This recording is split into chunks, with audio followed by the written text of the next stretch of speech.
Good morning, Professor Sheja, Professor Manju, my esteemed fellow panelists, and indeed the most important actors in this event, my beloved students. I must say that when Professor Manju told me about this particular seminar which Department of Economics is organizing, I was really reflecting. I was thinking that it's truly indicative of the proactiveness of the report of the university,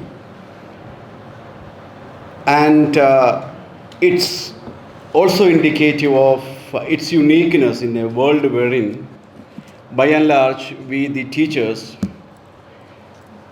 economics teachers I'm referring to, are very often get almost fully satisfied by delivering to the students the contents of the textbook, and they get more than satisfied when the students very diligently by heart what is given and reproduced in the examination textbook, in the paper.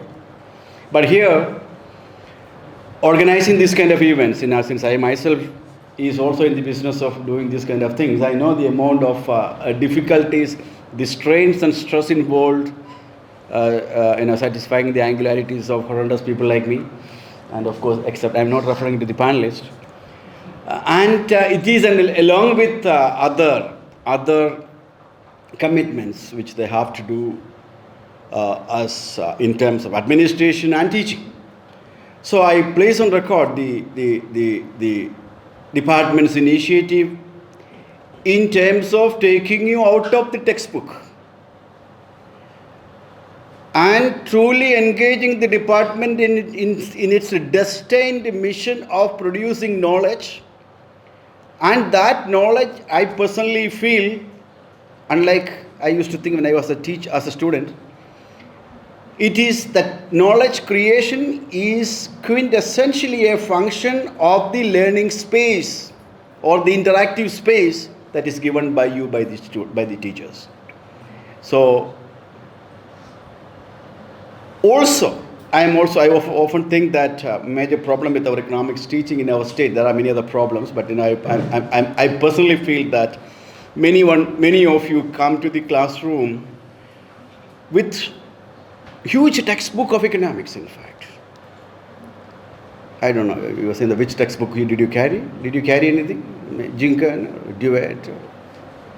I am referring to the textbook of economics that you carry based on the observation that you had and experience that you had in your family, maybe in terms of poverty, in terms of prosperity, in terms of farmer suicide, or in terms of other things that you see around and read in the newspaper at least. And very often than not, the textbook that we teach in the economic classrooms are totally unrelated to the reality, the textbook that you bring. And that is precisely what I told many of my fellow teachers, that you teach something not very interesting. That is precisely why the students remain uninteresting or unattentive into the class. So I think these kind of efforts in terms of linking economics to the real world that you are living in, when you're talking about hunger, zero hunger, ensuring food security for all, and this is a contemporary issue of much relevance. I am not here to talk about that because there are people who are specializing in the field to speak on that. And, my job, as I was telling your beloved head of the department and my great friend, that my job is to ensure that after the seminar at 12:45, I already spent 20 minutes. I was thinking that 20 minutes will be given, 20 minutes. No, I'm sorry, it's a call from Delhi. So I was telling that my prime job will be to ensure that your nutrition level is not reduced because of the seminar, because if the speakers keep on speaking, you will go hungry, and your nutrition level will come down, which I will ensure that is not done. So the first thing is I should not speak more, first to begin with. But then if I don't speak anything, you will say, why the hell you came all the way here? So I will take 2 minutes. First point which I want to highlight is that the whole question of sustainable development goal came in a particular context, which you all know that. After about 35 years of neoliberal reform that was orchestrated and implemented and religiously followed by the countries that, developing countries that got political independence and followed import substitution regime, by late 80s and 90s, the policy pendulum shifted from more of state-led, planning-oriented development strategy to market-led and state taking on a back seat. You know all those stories. And by about 2005, I think 25 years, or maybe 15 years, there was kind of argument by scholars of eminence like Danny Roderick saying that the so-called Washington consensus has become Washington confusion because the returns to liberalization and globalization was not up to the expectation, and there were unacceptable trends, especially in terms of divides. And India, in fact, responded I was told that we responded in a manner saying that articulating the concept of inclusive development, because globalization has created multiple spaces of exclusion. In fact, Amartya Sen in his 2000 article for ADB articulated multiple sources of exclusion in terms of active exclusion, passive exclusion, constructive exclusion, and that in turn led to the issue that we are talking about. So we have the Millennium Development Goals, which is much more narrow. By 2015, at a period wherein scholars of eminence like from India itself, I would like to call the work of Professor Deepak Nair, Atkinson and others from wider, arguing for governing globalization. One thing was very clear. We were at a crossroads. We need to think in terms of alternatives to globalization. And it is at this juncture that at the instance of the United Nations, then an attempt to nudge the policymakers in terms of addressing some of the development concerns that got manifested in the Sustainable Development Goals and objectives there, in which all very, very well articulated in the concept note which was circulated. So ideally, as you younger generation is concerned, while this is important, is it an issue to be nudged? Or do we need to think in terms of alternative paradigms? We have, I should be brief. The point is that when the erstwhile colonies got political independence, we had a particular development paradigm followed. And drawing from the work of Arno Kruger, including of Jagadish Bhagavati and others, the policy got shifted from import substitution, the policy pendulum got shifted. Now, is it a time for another shift in policy pendulum? Is it needed? And this is for you generation, for you to decide your destiny, the question of sustainability in the broader sense. Because in this time we're happy to know that Sustainable Development Goals is articulated in a much broader perspective. And to achieve that, can that be to be done through nudging or explicit articulation of new development paradigms? And that is precisely our job, our generation's job to do that. Are we doing that? But then, I'm sure these kind of discussions will ultimately should serve as building blocks for articulating a wider perspective. This is in this context that therefore I see this effort. And coming to this particular issue, I'll be again brief. To my mind, when I think end poverty, in fact, that is the goal that one should be, because different estimates are available, which the people will be telling about you. When you're talking about envisioning the road, the sustainable food security, to my mind, the following issues would come. I'm sure they will be reflecting on that. To my mind, there's nothing like my mind is not perfect mind. There are better minds indeed. So I would like to say that what comes to my mind is the rural, the agrarian, who are in fact the prime victims of this. You know that almost out of 90% of the 540 farms in the world are the small farmers.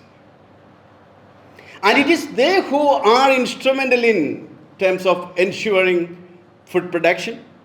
And I'm sure we have, we cannot get a better person than Dr. Nagesh to articulate on this issue. And it is here we need to ask in terms of what is the production conditions that they are confronted with. And we know that India is a country from begging with the PL4IT, I mean, you know that in the 1960s we used to import and we used to beg for food. And by 1971, thanks to the Green Revolution, we almost became, we are actually food surplus country, in fact. Now, while the question of production is important, equally important is question of marketing and the question of distribution, in fact. When I come to the question of marketing, I am inclined to sum up the question in terms of, in fact, the whole perils of globalization, quintessentially, regardless of the sector that you talk about, could be boiled down in terms of what Mariana Mazzucato would argue, the divergence between the making and taking of values in the modern economy. It is rather regretful that, regardless of the continent that you talk about, the makers of value are not quintessentially the takers of value. And are we able to articulate systems in terms of bridging that gap? And in fact, the manifestation of that gap is more evident in agriculture, where the share of producers in the consumer's rupee is not more than, say, 20 is one of the highest order. So the question of production and the marketing comes in a big way. And of course, related is the question of research and other kinds of things. And of course, when you are talking about distribution, when you are talking about food security, whole lot of other issues in terms of pricing and other related matters comes up. And in fact, I'm very happy that we have a fair trade man here. And in fact, they are effectively intervening in a very effective manner in terms of ensuring that question of empowering the small growers and in fact even workers, in fact.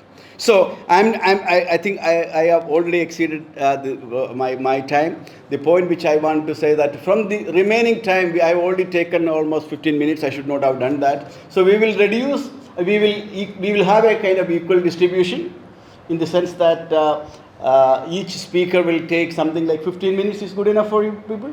15? Okay. And 15 minutes we will have 60. We'll have 60 will be, you are here, 75 minutes. And the remaining will be remaining. And you will be given more time. That's the point. And I think the less we speak, the better off you are. So with this, I thank you, Professor, my most appreciated colleagues. In fact, they are always with the gift in all our activities. Professor Manju and Professor Shija. I request my fellow panelists to share their. Of course, we have a NABARD person. I must also appreciate NABARD for sponsoring these kind of activities. In fact, that is also an indication of NABARD is, in fact, an organization known for. Yes, this is Subramanian is over there. Yeah, he's a digital person, right? Okay. I think we will start with Dr. Subramanian. So, respected Chairman and distinguished panelists and the organizer and coordinator of this program, Manju Madam, head of the department, other faculty members, students, very good morning. So in fact, this is very interesting topic on which we are going to deliberate today, and it is actually out of 17, this is number 2 SDG. We have 17 SDGs, and this is number 2, zero hunger. I feel this is most important developmental parameter, we can say. In fact, in NABARD, we are basically actually into promoting agriculture and rural development through financial intervention.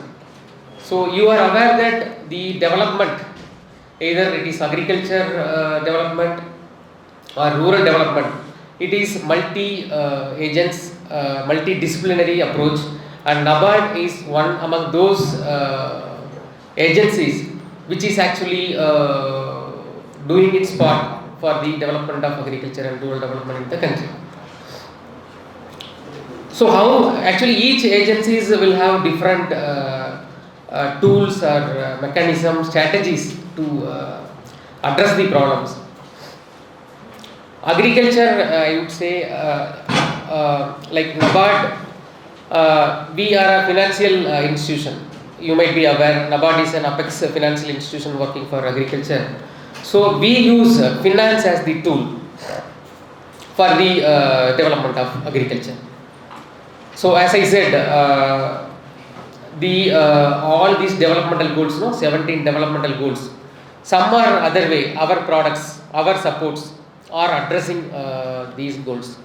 So I am very happy that today we are going to talk about the goal number 2, sustainable development goal for zero hunger, eradicating the poverty.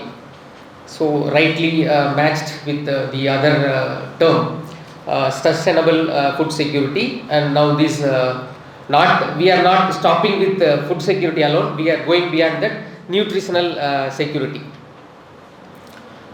So I have listed out, it is not based on any research or data based presentation that I am going to make.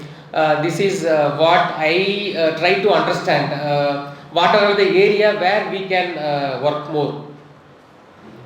It is a kind of qualitative analysis, we can say. So based on my own experience working in various parts of the country and with different stakeholders, I have tried to summarize the aspects which are to be attended or addressed to achieve this particular goal.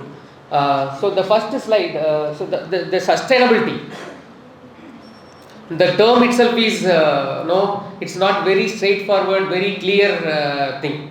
When you talk about sustainability, the other related things are coming to our mind. So some of them I have listed out over there. So you can see I have classified them also. Productivity, profitability, then the viability, sustainability, accessibility, affordability, and of course as a financial institution person, as a banker, I should also look at the bankability. Do we have any connection between these terminologies? Are they interlinked? Or are they different from each other? So that will give some better understanding about the sustainability. Sustainability, when I say, it is actually again involved with many stakeholders. It is not ensured by a particular person. Sustainability for me is different from sustainability for the other person or other actor in the system. When we talk about food security, so from the farmer's point of view, the productivity should be more. He should earn more income. That's how that comes. Productivity and profitability. So as a farmer, I will look at these things only. I need to earn more money now. I am not much concerned about the other aspects, whether the environmental things are to be taken care. It should be for thousands of years. I am not bothered. As a farmer, I am just looking at short-term benefits. So that is on the farmer side. Then when it is coming to consumer, food security is after all for the consumers. So they need to get it at the accessibility should be there, and there should be affordability. So how to connect these two? One side I want to make the more profit and use as much as resources possible and give more productivity, more profitability I should get. On the other side, the natural resources are being depleted on a long term basis. Groundwater will deplete, and the resources will deplete. Can I continuously have the same kind of growth for a longer period? So those things are difficult to manage the different aspects of the system. So that's how I have listed out those terminologies. Then again, if you come to the people who are responsible for this sustainable food security, who are they? So basically, it is the farmer who are producing, and the ultimate it has to reach the consumers. In between, we have so many players. We have the traders, distributors. Value addition has to be done. So that's how it is reaching the consumers, and the policy should be conducive.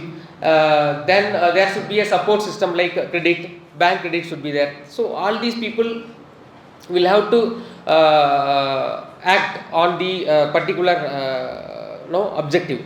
So as I said, I have tried to list out some of the vision. The topic of this seminar itself is envisioning the food security or nutritional security. So I have listed out some 10 vision that I will quickly go through. So first one, the very important actor in the system is farmer, and what are the difficulty? And as I said, the productivity should be ensured. Productivity should be there. To this one aspect, to have our to have the food security, enough productivity should be there. It should be produced so that it can reach the consumers. But what are all the constraints and challenges? We have a lot of limitations in agriculture. Have we reached the potential that agriculture production or productivity we have not reached? So these are all the limitations. The technology transfer is not there. Technology is available with the university, but it has not reached the farm. Then the input, the farmers are not in a position to give right input at right time. So that is because they don't have the money with them. They cannot scientifically grow the agriculture, take up the agricultural activities.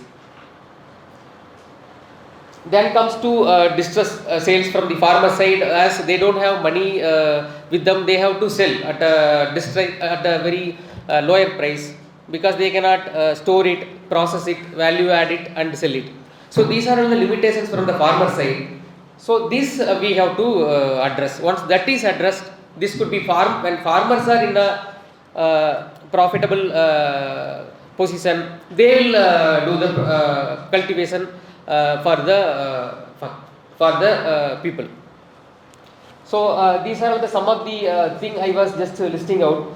Proper technology should be adopted. Then there should be a proper agriculture production management system should be known to the farmers. Then they should also have proper marketing management knowledge. They should know when to market, how to market, whether value addition should be done or not. Those things also to be known to them. Then they should also have some knowledge on financial management. So basically what I am trying to tell here is to ensure proper productivity, which is more important for the sustainable food security system. Farmers are the first agents who are to be taught about the proper technology, and we should ensure that the production is taking place with scientific inputs, and it is done in a very optimum level. We are not doing inefficient way of productivity, I mean the crop production system.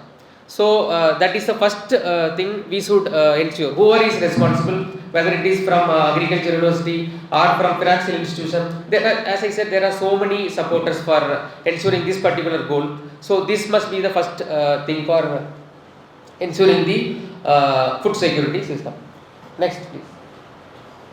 Then one is I said farmer. So after this, whether we are in a position to optimally utilize our resources, that is most important. So when I say resources, it could be a land, water, then the crop. These are the three important things. Land should be properly utilized. You see many places the land is not properly utilized. When we grow coconut, almost one third of the land area is not used.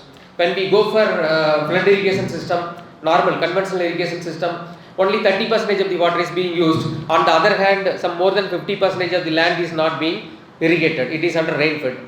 Similarly, cropping pattern. We should we should have some assessment which crop or which particular crop is to be taken up for our country. For example, you might have seen in the papers many times pulses we are importing, oil we have to, edible oils we have to import. These are all actually hindrance for our food security system. Proper cropping system should be there. For that we should have, how can address this problem? Proper advisory system on the for the country as a whole, what is the area under that particular crop. This kind of advisory system also should be in place.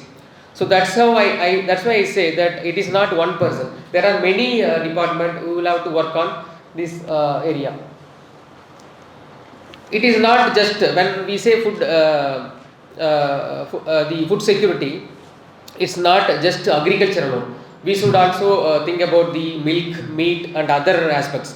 So allied activities have to be taken up. In the system, agriculture system, when you are talking about, you have to recycle the residues so that the productivity or the optimum utilization of the resources can be ensured. So this is my second thing. Next one please. I think agriculture, as you all know, it's not a very viable activity. When you talk about agriculture, the farmers are, whether farmers are happy, are they getting the remunerative income, why are the farmers are moving out? So it is definitely not very profitable venture. So that is why the government also, because it is not the food security is not only the farmers concern. So these are various support system that has to come from the government. We have subsidy for promotion of drip irrigation system, for agri infrastructure. Then we have introduced MSP, minimum support price, for paddy and wheat, particularly for food grains. And there are other support system also for the farmers to get their better price or income from the agriculture. So that's how this better policy environment also has to be in place. That is to be in place, so that the agriculture will become viable option for the farmers. They have to continue. No? They should not stop and go. If everybody start moving out of agriculture, then there won't be anybody. So that is why government also, though in the budget, if you see the agriculture part is increasing year after year on particularly food subsidy, but it is the it is must, we cannot get away from that. So this is another very important aspect. Next one please. See, one is government which is procuring and distributing. That is not just sufficient. So we have a private and the corporate arrangement for taking the produce from field to consumers. So that value chain system also should be very effective and efficient, so that there won't be any no exploitation at one particular place. Just our chairman was also indicating that the share of market price, the ultimate consumer price to the farmer is very low, 20-30% in many cases. So the proper value chain management system also very important thing. So for that we need to have the basic infrastructure, like we should have a decentralized procurement system, then storage structures, value addition, the processing structures, then marketing, distribution. All those things are to be there. That is why government is not just supporting the farmers alone. It is also supporting with for the entrepreneurs like kind of AMI, Agri Marketing Infrastructure, it is providing subsidy. Then interest subvention is given because credit at a bank rate may not be sufficient, so subvention is also given. So this value chain also to be established, and it should work in a very scientific and fair manner, so that the agriculture produce whatever produced in the field reaches the consumer without much exploitation at one particular level. Yeah, next. Then the most important is credit, because as we discussed, farmers are not that rich to go for new investment. Even the particular crop cycle also, they may not have the money with them. So banks are playing a crucial role here. You might be knowing that we have the banks at the same time, since agriculture is not that viable or bankable, many banks may not come forward. So that's the reason why the Reserve Bank of India also has come out with circular. This credit is very important on various needs I have listed out. Next, please. So climate is very important. Now it is talked everywhere, and climate smart agriculture, that should be there. So these are some of the aspects. Again, you can just go through. Next one, please. This is most important. Farmers collective. We just spoke that in India, most of the farmers, 90% are small and marginal, and their marketable surplus is very less.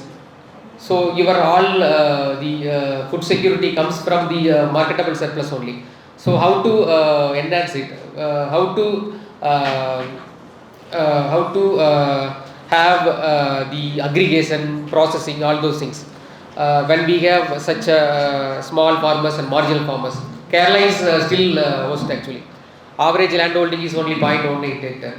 So the solution is this only. We can have the collectivization of the farmers in different forms, of course. And the most important and mostly popular thing is farmers producer organization.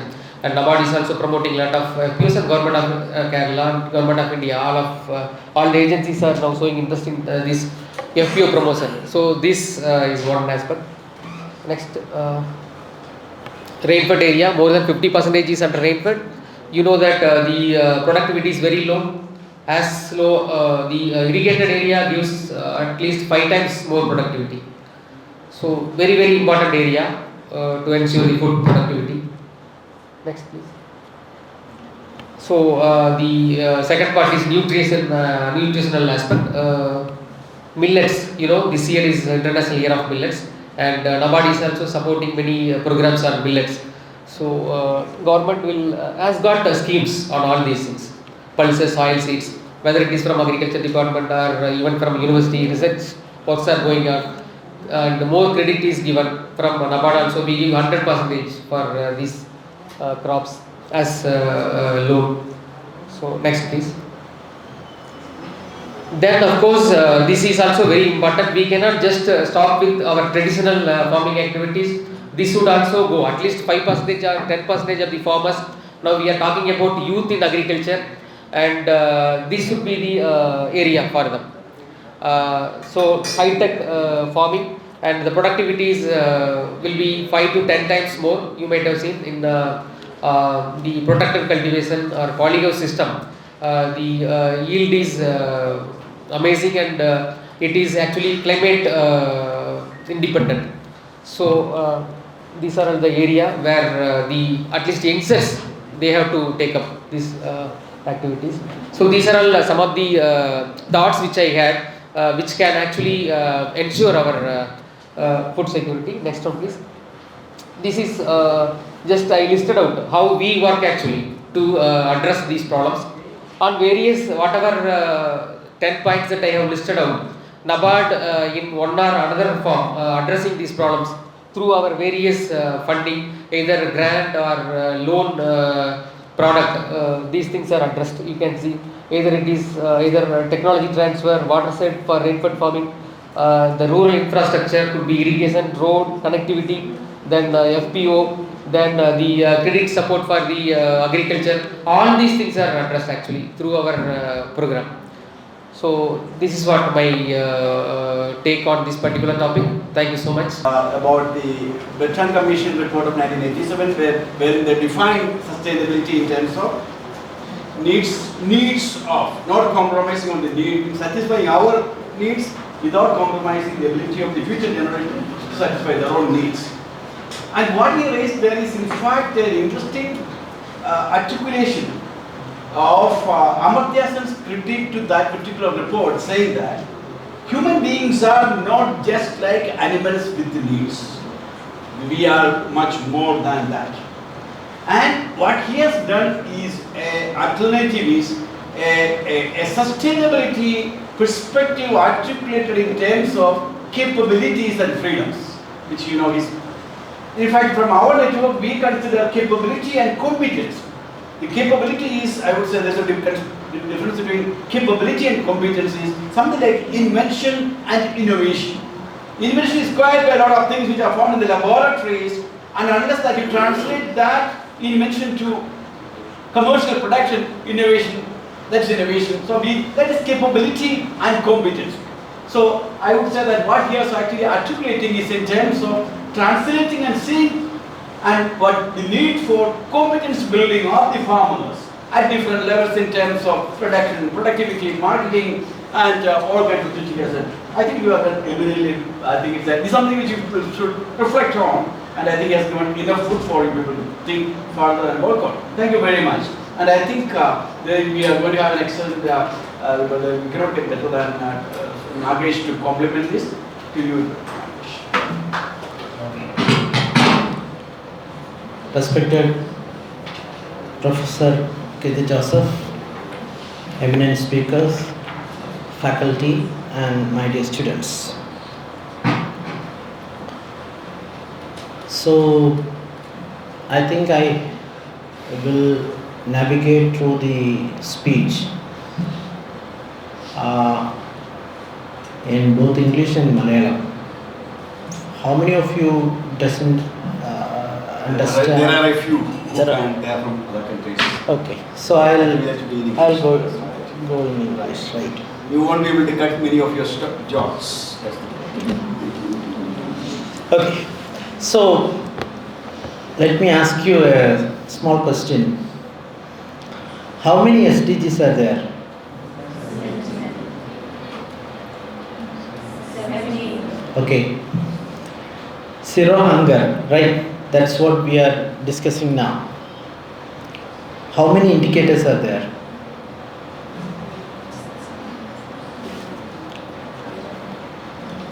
5.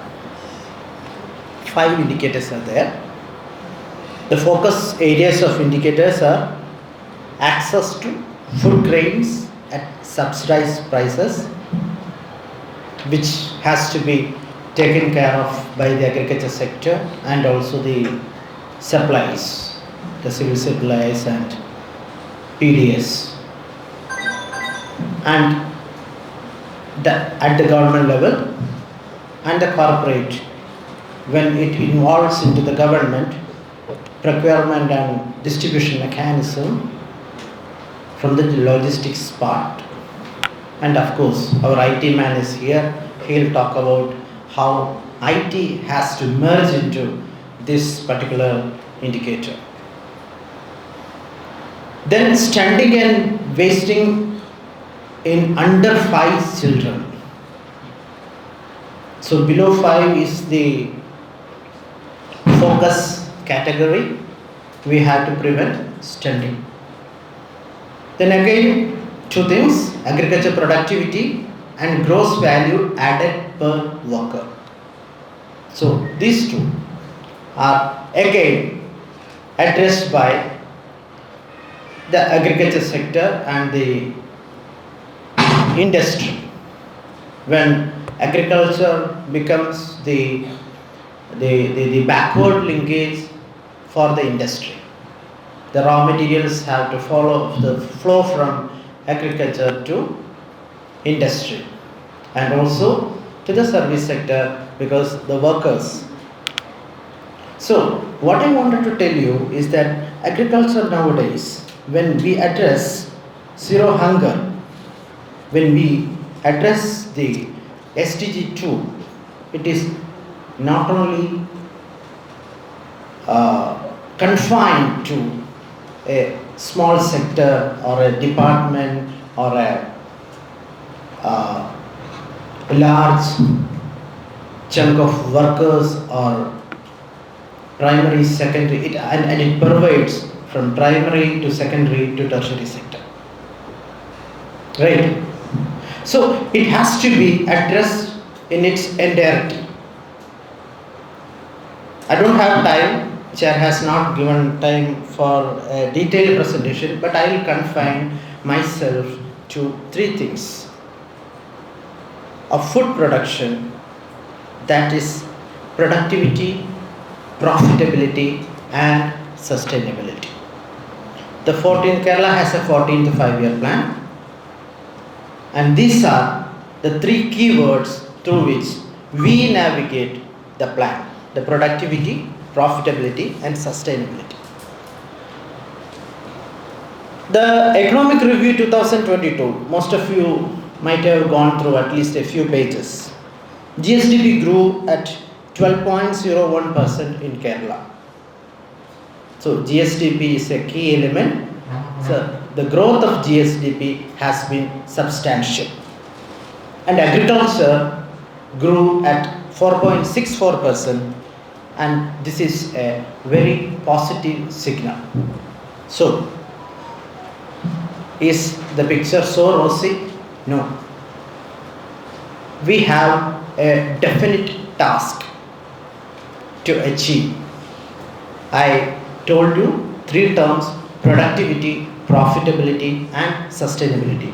Productivity of farms, profitability of farms and sustainability of the sector. We know we have a lot of issues including climate that has to be addressed. So sustainability will come in that part. So what is the major issue that we are facing now? Anybody, any clues? Be open, be open. He'll give you 2 more minutes. You tell me, what is the single largest issue that Kerala is facing now in agriculture?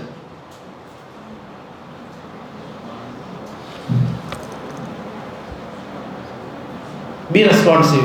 Parayyu.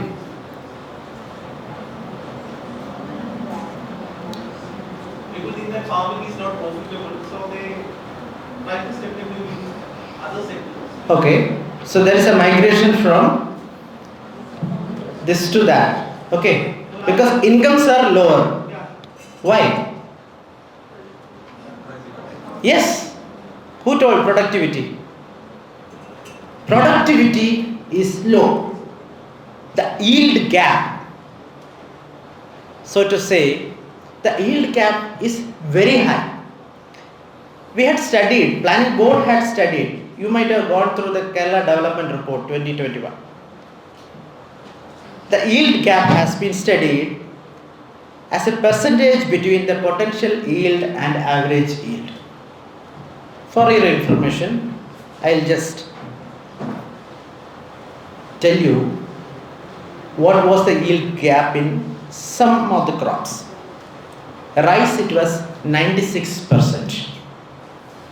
The percentage, it is potential yield minus average yield divided by average yield into 100. Very simple. So it was 96% in the case of rice. In coconut, it was 275%. In arecanut, it was 257%. Rubber, 42.9%. Pepper, 408%. The potential yield of pepper was 1.5 tons per hectare, and we could achieve only 0.37 tons per hectare. That is our average. In coffee, 246.1%. The potential yield is 20 tons. We have reached somewhere around 5.7, so to say. And tea, it is 193.1%. Is it evident that where we have to work? We have to work on increasing the productivity of major crops in Kerala. This is my first point. Only if productivity increase, the gentleman who told that people are migrating, the workers are migrating, and the farmers are thinking about going into other sectors because income is low. Why? In Kerala they expect so much of income because the land prices are high. If a farmer thinks that I'll better sell it out rather than going for agriculture, he is correct. At least he should get a reasonable income from a piece of land, so that he will remain in agriculture sector. So the productivity increase is a major task that's cut in front of us. Incomes can be raised. As Subbu has pointed out, now our average area is only 0.18 hectare. So when I say productivity is lower, I should ask you what is the second problem that Kerala is facing that I have told now. We have small pieces of land. Economies of scale, it's difficult to set in such fields, but the option in front of us is what? Aggregation. We need to aggregate. Again, Dr. Subramanian was talking about the value chain and the supply chain. And we need to work on various models of aggregation. So, our farmers do not have certain large lots to be prepared in the market. No, they don't have such large lots. They have very small lots, like maximum some 50 kg, 100 kg of each commodity, except rice. I am talking about vegetables and fruits. So I am coming to the next point, that we need to have a certain organized strategy in farming. So first I pointed out about the yield gap. Now I want to tell you about the need for an organizational structure in farming. So what is the emerging organizational structure? The one which is being adopted across the country is that of farmer producer organizations or farmer collectives. It can be formed either as a company or as a cooperative or as a trust or whatever. But a set of farmers come together and take up activities along the supply chain, right from the backward linkages and the forward linkages. What they do, they aggregate all the activities so that the cost is less. Our small farms have to be aggregated in terms of produce, aggregation of produce and sold, so that, see, what the farmer gains, the farmer gains a lot from these activities. First, he gets his better price through a better bargaining power, and second, the cost comes down. Again, it reflects in the profitability part. Fair trade person is here. They will talk about how they operate. So the second point that I have, I reiterate that for a profitable or a better production system, establishing a better production system, we need to have better organizational strategies in farming.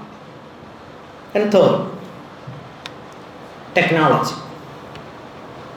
We should have the right, or I should say appropriate technologies in farming. We need to adhere to good agriculture practices. What's happening in Kerala? I told you the productivity levels are low, but there are certain arguments which support unscientific farming in Kerala. So the unscientific, what I mean by unscientific farming is the farming which is not supported through scientific evidence. Here what I would like to stress is that whenever we adopt a technology, that technology should be proven, that should be evidence based, and there has to be a package of practices recommended by either by an organization like a state agriculture university or Indian Council of Agriculture Research, and also a standard operation protocol. A standard SOP is an engineering concept, but we can adopt it in farming. We should stage the activities. We can plan the activities through this method. So the technology is the application of technology in farming is very important to achieve this level of productivity, profitability and sustainability, including better irrigation practices. Only 10% or 10 to 15% of our farmers follow precision agriculture, or even a part of that like micro irrigation. Precision agriculture is far ahead of that. So technology is the third point that I have to tell you. Technology, the need for implementing technology based solutions. So this is very important. We always say that the vegetables produced in Kerala are pesticide laden. Is it so? No. I'll tell you, I told you about evidence. The vegetables produced in Kerala are not pesticide laden. But the vegetables available in the market, which comes from elsewhere, yes, they have what is the evidence in this case? I'll tell you the data of Kerala Agriculture University in 2019 from Vellani Pesticide Residue Lab. 80 out of 1318 samples had residues above maximum residue level, MRL. Means that will affect us. So this is some kind of a propaganda against the state is being spread, it like rumors, like various sources, but these are not backed by evidence. So people always say that let us shift to organic farming. Again, I have not deviated from the technology part. Let us shift to organic farming. Yes, organic farming is good. If you practice scientific organic farming as stipulated in the Kerala Agriculture University POP or by farmers, registered farmers bodies or ICR, it's okay. But people say about zero budget natural farming. Unscientific technologies are in practice. And I fear that this would definitely affect the productivity part. We have to move in a safe to eat. The safe to eat concept is the best one.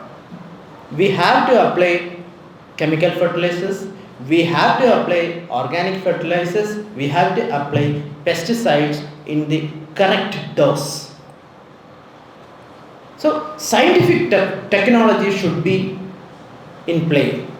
Scientific technology has to be practiced because we need to sustain the incomes of the farming household. Apart from this, I'll suggest certain I would call needs to take the food security or at food production level to address SDG 2. Encouragement of cutting edge research to develop high quality certified seeds. I have not talked about the low quality seeds available in the market. There is no time to elaborate that. As a part of a question, I can do that. We need to work on high quality certified seeds. There are various type of seeds. You can refer certified seeds, registered seeds, founder seeds, like that. But I would like to stress only this point, that there is a need for cutting edge research. And don't think that only Kerala Agriculture University should step into this. The entire scientific community has to work. Then improvement of soil health. Our soils are degraded because we have not, when I told that we need to apply fertilizers, there is another side wherein we are now reaping what we have sown. We have resorted to indiscriminate fertilizer and pesticide use in the past. We have to regain the productive capacity of those soils, and this is very important. Then, as I told, integrated water resource management, then effective public agriculture extension to promote integrated pest management. So the government extension system is highly inadequate. I am from the government system, but I have understood, and I am sure that there needs to be the scaling up of much more activities in extension system, and this has to be done through the involvement of private and also other players. Then adoption of mechanization. We have a problem of availability of labor in Kerala. So this has to be addressed, and mechanization, when we say, we have to work on reducing, we have to work on developing those machines which are suited for small farms. Finally, I will stop. I will reiterate the involvement of cooperatives. The cooperatives, it comes in the organizational structure, which was point 2. The cooperatives have to play a major role in this, so that we can address this SDG 2. Thank you. I hate to be stopped. I don't like it stopping anyone. So I think Dr. Nagesh, you have eminently articulated the problematic in terms of Kerala's failure in terms of the Lewisian transition.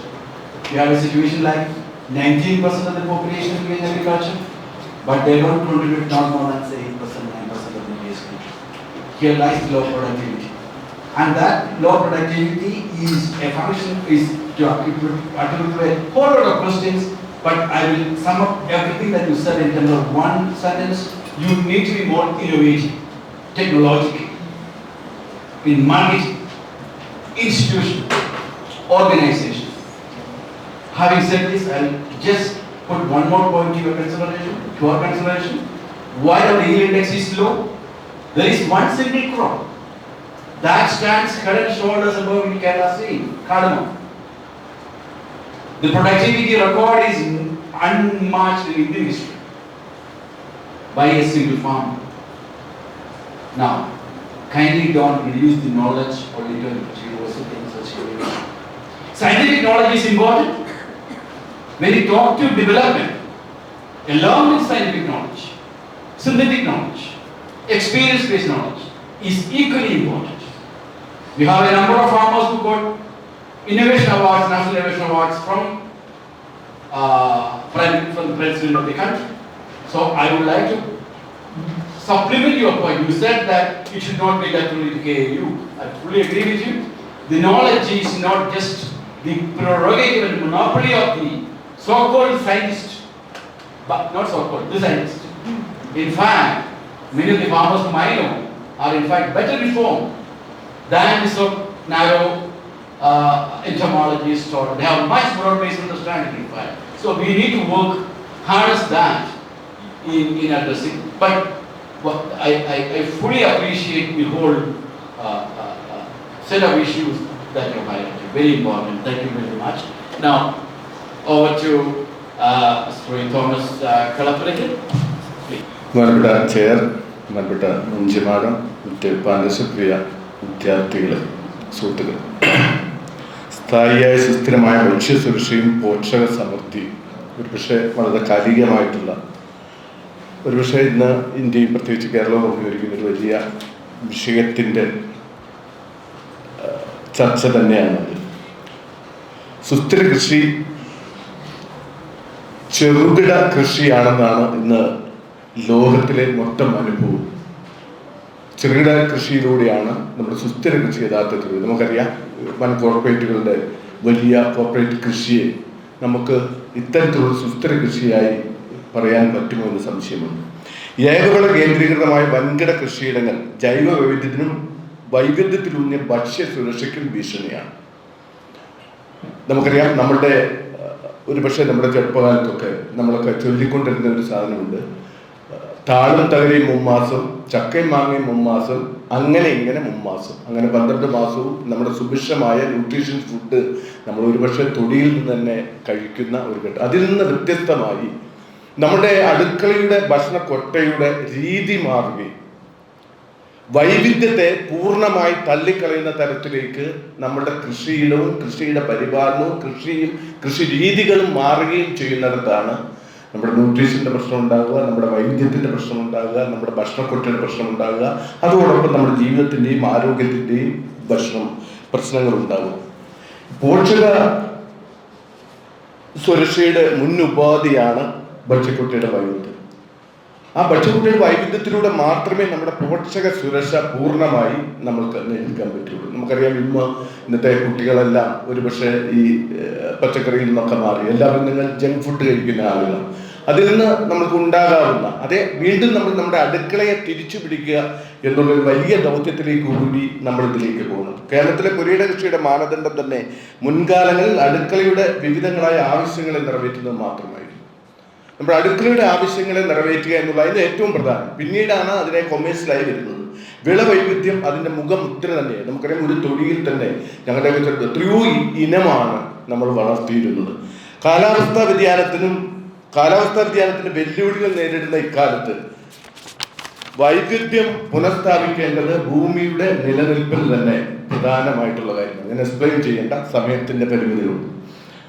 ഉൽപ്പന്നങ്ങളുടെ ന്യായവിലയാണ് കൃഷിയിടത്തിലെ വിളവൈവിധ്യം ഉറപ്പുവരുത്താനുള്ള ഫലപ്രദമായ മാർഗം. എനിക്ക് മുൻപ് ഇവിടെ സംസാരിച്ച എല്ലാവരും സൂചിപ്പിച്ച ഒരു കാര്യം തന്നെയാണ്. നമ്മൾ എന്തൊക്കെ ചർച്ച ചെയ്താലും, കുറച്ച് മുൻപ് സാർ സൂചിപ്പിച്ചതുപോലെ ഈ 8-ലെ പശു പുല്ല് തിന്നില്ല. നമ്മൾ കണക്കുകളിൽ എന്തൊക്കെ പറഞ്ഞു കഴിഞ്ഞാലും ഫീൽഡിൽ നടക്കുന്നതും ഫീൽഡിൽ ഉണ്ടാകുന്നതും വ്യത്യസ്തമായ അനുഭവങ്ങളാണ്. ഒരു കൃഷിക്കാരനായ എനിക്ക് തന്നെ അനുഭവമുണ്ട്. അപ്പോൾ അത് വ്യത്യസ്തമാണ്.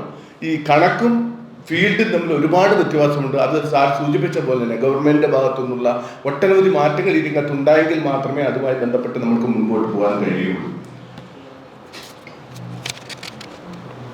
ഈ വിളവൈവിധ്യവും ഉൽപ്പന്നങ്ങളുടെ ന്യായവിലയാണ് കൃഷിയിടത്തിലെ വിളവൈവിധ്യം ഉറപ്പുവരുത്താൻ ഫലപ്രദമായ മാർഗം. അതില്ലാത്ത സാഹചര്യത്തിൽ ഊഹവിലയും വിപണി ചാഞ്ചാട്ടവും അനുമാനപ്പെടുത്തി കൃഷിക്കാർ ഏക വിളകളിലേക്ക് തിരിയും. ഭക്ഷ്യസുരക്ഷ അപകടത്തിലാകുകയും ചെയ്യും. ഇത് പ്രത്യേകിച്ച് കേരളത്തിൻ്റെ മുഴുവൻ സ്ഥലങ്ങളിൽ സംഭവിച്ചു കഴിഞ്ഞു. നമുക്കറിയാം, എല്ലാവരും തന്നെ നാണ്യമാണ്, പ്രത്യേകിച്ച് പ്രധാനമായും റബ്ബർ എന്ന് പറഞ്ഞ കൃഷിയിലേക്ക് പോവുകയും മറ്റ് ഒരു തരത്തിലുള്ള കൃഷിയും നമ്മൾ നടത്താതെ വരികയും വിപണിയുടെ ചാഞ്ചാട്ടവും ഊഹത്തിനും അനുസരിച്ച് നമ്മൾ കൃഷി മാറ്റിക്കൊണ്ടിരിക്കുകയും നമ്മൾ റബ്ബറിന് വില കുറഞ്ഞാൽ ഉടനെ തെങ്ങിലേക്ക് പോകും, തെങ്ങിന് വില കുറഞ്ഞാൽ ഉടനെ കൊക്കോയിലേക്ക് പോകും, അത് കഴിഞ്ഞ് കവുങ്ങിലേക്ക് പോകും. ഇത് മാറി വിപണിയുടെ ചാഞ്ചാട്ടം എന്താണോ ആ ഊഹ കച്ചവടത്തിൽ നിന്നു കൊടുക്കുന്ന തരത്തിലേക്ക് നമ്മുടെ ഗവൺമെൻറ്റുകളും കൃഷിക്കാരെ മാറ്റിയത് ഈ ഭക്ഷ്യസുരക്ഷ എന്നുള്ളതിനെ സംബന്ധിച്ച് വലിയ പ്രശ്നമാണ്. ചരിത്രപരമായ കാരണങ്ങൾ നാണ്യവിളകൾ മേൽക്കൈ നേടിയ കേരളം പോലൊരു സംസ്ഥാനത്ത് കുടുംബങ്ങളുടെ ഭക്ഷ്യസുരക്ഷ കൂടി പരിഗണിക്കുന്ന കൃഷി രീതിയിലേക്കുള്ള മാറ്റം സാധ്യമാകണമെങ്കിൽ കാർഷിക വിളകളുടെ ന്യായവില ഒരു മുൻ ഉപാധി തന്നെയാണ്. ഞാൻ മുൻപ് സൂചിപ്പിച്ചത് തന്നെയാണ്. ഈ വിലയെ സംബന്ധിച്ചിട്ടുള്ള കാർഷിക വിളകളുടെ വിലയിൽ കൃത്യമായ ഇതുണ്ട്. ഉൽപാദന ചെലവിന് അനുസൃതമായ വില ലഭ്യമായെങ്കിൽ മാത്രമേ ഇത്തരം കാര്യങ്ങൾ നടക്കുകയുള്ളൂ. അതിനാണ് ഞങ്ങൾ ഫെയർ ട്രേഡ് അലയൻസ് കേരളയുടെ നാണ്യവിളകൾക്ക് പ്രാമുഖ്യമുണ്ടെങ്കിൽ പോലും ഏകവിള കൃഷിയിൽ നിന്നും വിള വൈവിധ്യത്തിലേക്ക് മാറ്റുന്ന പ്രവർത്തന രീതിയാണ് ഞങ്ങൾ ചെയ്തുകൊണ്ടിരിക്കുന്നത്. അത് ഭക്ഷ്യസുരക്ഷയിലേക്കും സ്ത്രീകളുടെ പങ്കാളിത്തത്തിന്റെ പ്രാമുഖ്യത്തോടെയുള്ള കൃഷി രീതിയിലേക്കും, അതായത് കുടുംബങ്ങളുടെ ഭക്ഷ്യസുരക്ഷയ്ക്ക് ആവശ്യമായ ഉൽപ്പന്നങ്ങൾ ആ പുരയിടത്തിൽ നിന്ന് ഉണ്ടാക്കുന്ന തരത്തിലേക്ക് നമ്മളുടെ ആളുകളെ മാറ്റിക്കൊണ്ടിരിക്കുന്നു എന്നുള്ളതാണ്. ഇതിന് പ്രധാനമായിട്ടുള്ള കാരണം ഇതിൽ ന്യായവിലയിൽ ഉള്ള പ്രശ്നം വീണ്ടുമുണ്ട്. പക്ഷെ ന്യായവില കൊടുത്ത് ഞങ്ങൾ ഇപ്പോൾ എന്താണെന്ന് വെച്ചാൽ ന്യായവില കൊടുത്ത് ഈ ഉൽപ്പന്നങ്ങൾ നമ്മൾക്ക് വാങ്ങാൻ സാധിക്കുന്നുണ്ട്. ഒരു പക്ഷേ കേരളത്തിൽ 4000 ഞങ്ങളുടെ മെമ്പർമാരായിട്ടുള്ള 5000-ഓളം കുടുംബങ്ങളിൽ അവരുടെ ഭക്ഷ്യസുരക്ഷ ഉറപ്പുവരുത്താനും അവർക്ക് ബാക്കിയുള്ള ചെറിയ സാധനങ്ങൾ നമ്മൾക്ക് ന്യായവില കൊടുത്ത് തന്നെ വാങ്ങാനും സാധിക്കുന്നുണ്ട്. വിവിധമായ വിപണി ചാഞ്ചാട്ടങ്ങൾക്കിടയിലും ഉൽപ്പന്നങ്ങൾക്ക് അടിസ്ഥാന വില ലഭ്യമാക്കുമെന്ന് ഉറപ്പ് ഉണ്ടാക്കുകയും ചെയ്ത സാഹചര്യത്തിലാണ് ഭക്ഷ്യസുരക്ഷ വിള വൈവിധ്യത്തിനും ഊന്നൽ കൊടുക്കാൻ ഞങ്ങൾക്കായത് എന്നുള്ളതാണ്. അതിനുവേണ്ടി നമ്മൾ പ്രത്യേകമായ പദ്ധതി തന്നെ ആവിഷ്കരിച്ചു. ഫെയർ ട്രേഡ് +3 എന്നുള്ളത് ജൈവ വൈവിധ്യം, ഭക്ഷ്യസുരക്ഷ, ജെൻഡർ ജസ്റ്റിസ്, ശ്രീനീതി എന്ന 3 പദ്ധതികളിലൂടെ അതിന് പ്രധാനമായും ഈ വിള വൈവിധ്യം ഞാൻ മുൻപ് സൂചിപ്പിച്ചതുപോലെ നമ്മുടെ ഭക്ഷ്യക്കൊട്ടയുടെ പ്രധാനമായിട്ടുള്ള ആവശ്യമായതുകൊണ്ട് തന്നെ വിള വൈവിധ്യം ഏറ്റവും പ്രധാനം. ഈ വിള വൈവിധ്യത്തെ നമ്മൾ എങ്ങനെ കൊണ്ടുവരാമെന്ന് ആലോചിച്ചപ്പോഴാണ് നമ്മളുടെ കയ്യിൽ ഉണ്ടായിരുന്ന അല്ലെങ്കിൽ ഒരു 30-40 കൊല്ലം മുമ്പുണ്ടായിരുന്ന തനതായിട്ടുള്ള നമ്മുടെ സുസ്ഥിര കൃഷി എന്നൊക്കെ സൂചിപ്പിച്ചിരുന്ന കാലത്തുള്ള ഒട്ടനവധി വിത്തുകൾ നമ്മൾക്ക് നഷ്ടം വന്നു എന്ന് നമ്മൾ മനസ്സിലാക്കുക. നമുക്കറിയാം, ഇപ്പം വയനാട്ടിൽ ഉണ്ടാകുന്ന ഒരുതരം പയറ് എൻ്റെ സ്ഥലം കണ്ണൂർ അവിടെ ഉണ്ടാവില്ല. അവിടുത്തെ കാലാവസ്ഥയ്ക്കനുസരിച്ചുള്ള വിത്തുകളായിരുന്നു വയനാട്ടിൽ ഉണ്ടായിരുന്നെങ്കിൽ കണ്ണൂർ തികച്ചും വ്യത്യസ്തമായ വേറെ ഇനത്തിലുള്ള വിത്തുകൾ, അതിൻ്റെ ഈൽഡിങ് ഡ്യൂറേഷൻ ഒക്കെ ഭയങ്കര വ്യത്യാസമായിരിക്കും. കാലാവസ്ഥയിൽ ഉണ്ടാകുന്ന വ്യതിയാനങ്ങൾ അതിനെ മാറ്റും. പക്ഷേ ഇത്തരം വിത്തുകളെ നമ്മൾ മാറ്റി നിർത്തപ്പെടുകയും നമ്മൾ ആധുനിക വിത്തുകൾ നമ്മൾ കൊണ്ടുവരികയും ചെയ്ത് ഒരു വലിയ പ്രശ്നമായി. ഇപ്പം മുമ്പ് സൂചിപ്പിച്ചതുപോലെ ഈ പെസ്റ്റിസൈഡ് ഉപയോഗിക്കേണ്ടി വരുന്നു. ഒരുപക്ഷെ പഴയ വിത്തുകൾക്ക് കുറച്ചുകൂടി പ്രതിരോധ ശേഷി ഉണ്ടായിരുന്നു. അത്തരം വിത്തുകളെ കണ്ടെത്തുക എന്നുള്ള പ്രവർത്തനത്തിലൂടെയാണ് ഞങ്ങൾ വളരെ വിപുലമായി തന്നെ കഴിഞ്ഞ 10 വർഷമായി വിത്ത് ഉത്സവങ്ങൾ സംഘടിപ്പിക്കുന്നത്. ഏകദേശം ഞങ്ങൾ 2013 ആരംഭിച്ചത്. 2013 ഏകദേശം 6000 തരം വിത്തുകളാണ് ഉണ്ടായിരുന്നെങ്കിൽ ഈ കഴിഞ്ഞ ജനുവരിയിൽ ഈ തൊട്ട് മുമ്പത്തെ മാസം ജനുവരിയിൽ നമ്മൾ നമ്മുടെ വിത്തുത്സവത്തിൽ ഏകദേശം 18000 ഇനം വിത്തുകളുടെ വലിയ ഒരു വൈവിധ്യം ഉണ്ടാക്കാനും ഏകദേശം 1000കണക്കിന് ആളുകൾക്ക് ആ വിത്തുകൾ വിതരണം ചെയ്യാനും അങ്ങനെ ഒരു വിള വൈവിധ്യം നമ്മുടെ കൃഷിഭൂമിയിൽ മുഴുവൻ ഉണ്ടാക്കാനും അതുവഴി നമ്മുടെ ഭക്ഷ്യസുരക്ഷ ഉറപ്പുവരുത്താനുള്ള ശ്രമങ്ങളാണ് നമ്മൾ നടത്തുന്നത്. അതിൻ്റെ ജനകീയ ആവിഷ്കാരമായിട്ടാണ് സീഡ് ഫെസ്റ്റും അതുപോലെ തന്നെ പങ്കിടൽ ഉത്സവവും എന്ന രീതിയിൽ ഇത്തരം പരിപാടികൾ ഞങ്ങൾ നടത്തിക്കൊണ്ടിരിക്കുന്നത്. ഇതാണ് എനിക്ക് ഇതുമായി ബന്ധപ്പെട്ട് സംസാരിക്കാറുള്ളത്. ഞാൻ ആ വിഷയത്തിൽ കൂടുതൽ അങ്ങോട്ട് പോകുന്നു. സമയം പിന്നെ എനിക്ക് ഒരു തികച്ച ക്ഷമാപണമുണ്ട്. എനിക്ക് 12:50 കൊച്ചുകളിൽ ഒരു ട്രെയിനിന് പോകേണ്ട അത്യാവശ്യമുള്ളതുകൊണ്ടും ഇതിൻ്റെ ബാക്കി ചർച്ചയിൽ എനിക്ക് കേൾക്കാൻ പറ്റുന്നില്ല. എനിക്ക് പങ്കെടുക്കണമെന്നുണ്ടായിരുന്നു. എനിക്ക് മുമ്പ് സംസാരിച്ച സാറിനോട് കുറച്ച് വിയോജിപ്പുകളൊക്കെ ഉണ്ട്. അതൊക്കെ നമുക്ക് പിന്നീട് ഏതൊരവസരത്തിലും നമുക്ക് സംസാരിക്കാം എന്ന് മാത്രം പറഞ്ഞുകൊണ്ട് ഈ ഒരു വിഷയം എന്നെ ക്ഷണിച്ച നിങ്ങൾക്ക് ഏവർക്കും നന്ദി അറിയിച്ചുകൊണ്ട് നിർത്തുന്നു. Mr. Thomas, I think you made very valuable points, particularly highlighting the relevance of ensuring fair price. If the price is decent, the price is remunerative, the farmers will make wonders in this world. You know that we have a crop like rubber, which had the world's highest productivity of 1834 kilograms per hectare, but then the farmers are not appreciated. The price is not the question. I agree, to you sense that, the makers should be enabled to be the takers of value. Makers of value should be the takers of value. That's the core question. I fully appreciate, and we would have also on the fair trade, I have done some work on this thing. In fact, I told you. So I hope we will get a forum for knowledge engagement, and your insightful intervention are much appreciated, I must say. Thank you. Thank you. Well, we are living in a world of digital. Your world is digital, and there is hardly any solutions for any problem which doesn't have solutions to the digital world. And information communication technology is the technology of the new millennium, the so-called multi-purpose or general purpose technology. And we have, because Sri had to go, so Ajith was nice enough to kind of give the floor to you. Thank you very much for that. Now over to you, Ajith Kumar, Director of the Center for Digital Innovation at the University of Kerala. And this is the only university in the country. This is called only digital university. We have a national thing, something virtual. This is the only university I know that the Vice Chancellor, they are very, very, very, very efficient, and they are doing remarkable work, and let us hear from Warm good afternoon, all of you, and respected Chairman Professor Joseph Sir, my dear panelists, co-panelists, and scholars, faculty members, and students. And first of all, thank you very much, Professor Manju Nair, for inviting me to the session, and I'm very glad that I could meet and share some of my thoughts on this. Especially, I've been working last 20 years, especially on the digital agriculture space, and we have been many projects and many interventions, state level, national level, even some of the international collaborations as well. So, I'm very glad that so this kind of sessions are being highly motivating the crowd like this, and it's a need of the hour, the sustainable development goal, especially we're talking about the productivity. Let me start from the point where Professor Joseph Sir and Dr. Nagesh has mentioned regarding the productivity issue. So I'm just trying to correlate how technology can help you and bring an ecosystem where this productivity, agricultural productivity can be taken up into further level, or how best we could bring the agriculture as in aligned with the digital ecosystem. That's the point which I'm trying to highlight.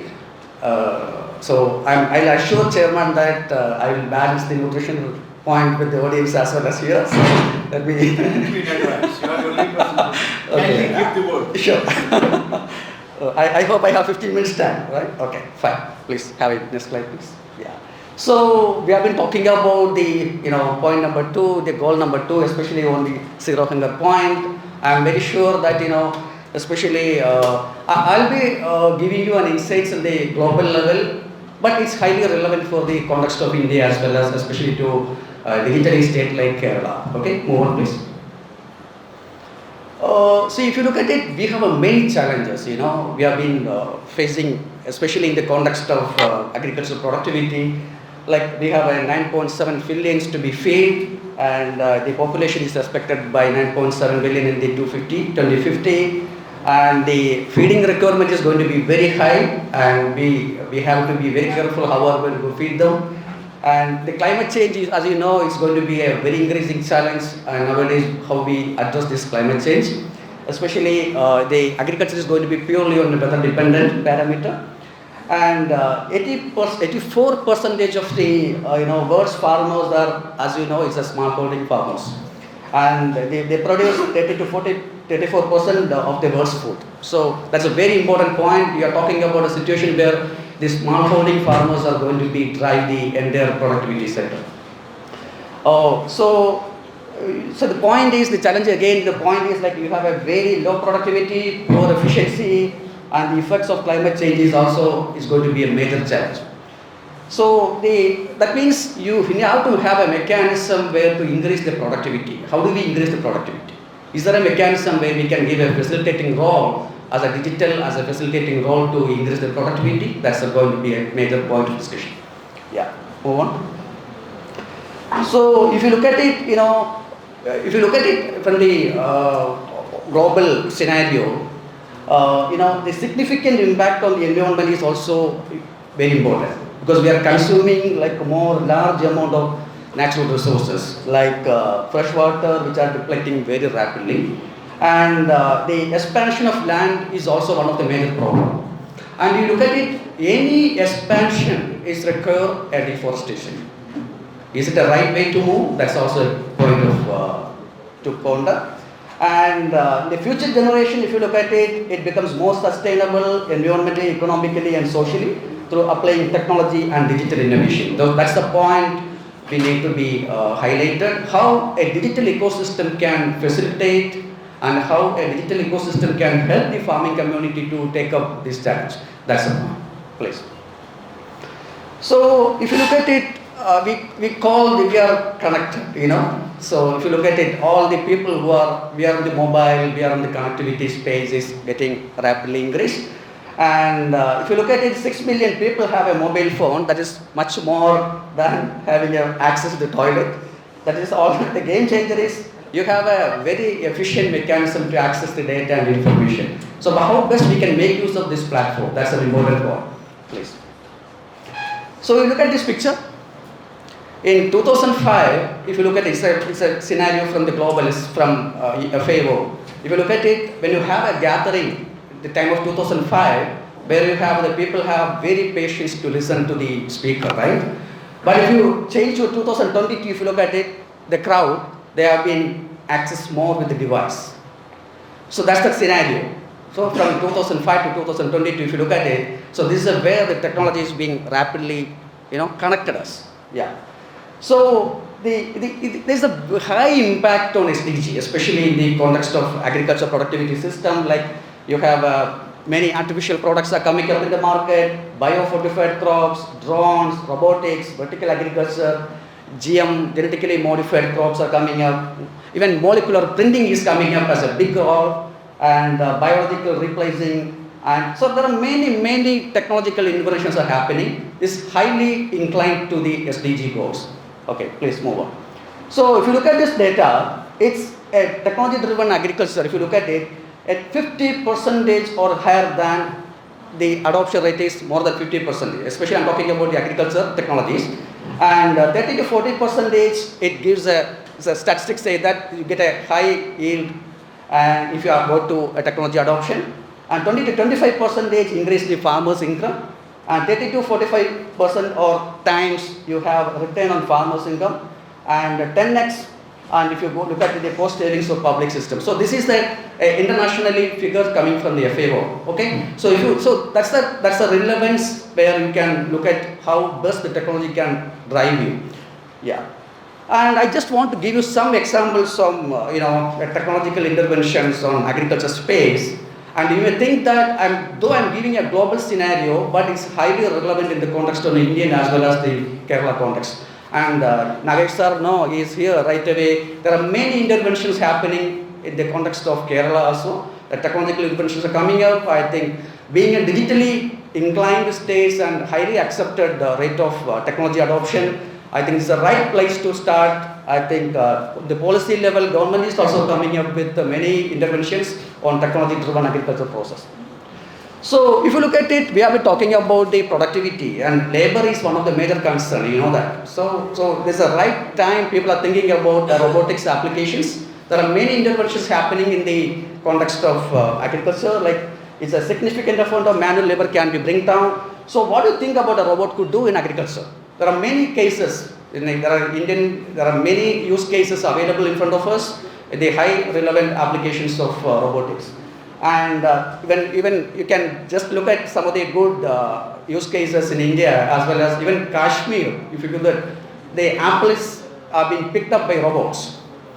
The ripening process, the stage of the ripening is detected by the robots, and the right apples are being picked. So this is the way the technology is going to drive. The technology is going to evolve. So we think that is it possible in the context of India? Yes, it's highly possible. So there are many applications are coming up, and thanks to innovation, thanks to the startup ecosystems in the state, there are many good innovations are coming up in this context of agriculture. Move on, please. And other major area we are talking about Internet of Technologies, we call it as IoT and sensors. It's a high implementations are happening in the context of agriculture, wherein you look at starting from the nutrient management assets or a water management or a precision farming. In all these areas, the high level of IoT devices are being implemented. You look at it, polyhouse level applications or a very micro level applications in agriculture, the IoT devices are being highly implemented.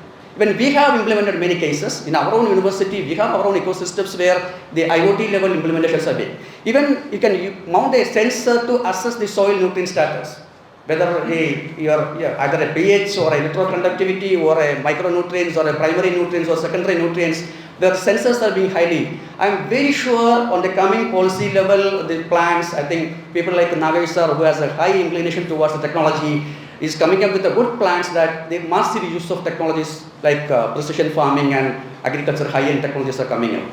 And if you look at it, like high-tech sensors are being located, especially GPS-enabled sensors give you right information, especially on the climatic and weather conditions, things like that. There are many use cases already available with us. It's the right time to think about how to bring this technology together to make this productivity system more impactful. Please go on. And of course, you know that it's aerial crop imaging and satellite imagery systems and remote sensing is another major area to be pondered. And the aerial images are being taken by drones and satellite images are being taken from the satellites. And thanks to our ISRO systems and even satellite images are being widely used and available to us for a freely use. And even students like you can think. Even look at it, the crop insurance system nowadays. The crop insurance system is totally being driven by the satellite and remote sensing data. If you look at it, massive, we have been working in the national level projects, even crop insurance is being assessed through a satellite images in a remote sensing base. The farmers are being highly protected. The pre-conditions and post-conditions are being evaluated through a satellite image system. So this is going to be a drive to tomorrow's agriculture system. So please move. And of course, the farmers are also very smart nowadays. They are being totally into digital. A smart mobile phone will take care of the entire smart operations of their farms. And there's a good project coming up from state planning board also. It's called farm-based planning, and we are also part of the technology development thanks to Nair sir team, wherein each micro level farm is being monitored through a digitized and ERP-based platform. It's going to be monitored. Each crop is going to be monitored. The productivity is going to be monitored. Each farm space, we call it as the farm slots. Micro level slots are being monitored through a digital ecosystem. So there are many farm data is coming to a single platform where you could make assessment of what is happening in the field. Everything is going to be digital. So farmers are totally, so for example, you look at it in the Google Play Store, how many mobile apps are there, especially talking about agriculture? Plenty of mobile apps. Even Kerala based, there are many mobile apps. We have down 5 mobile apps exclusively for the domain of agriculture. It's widely being used.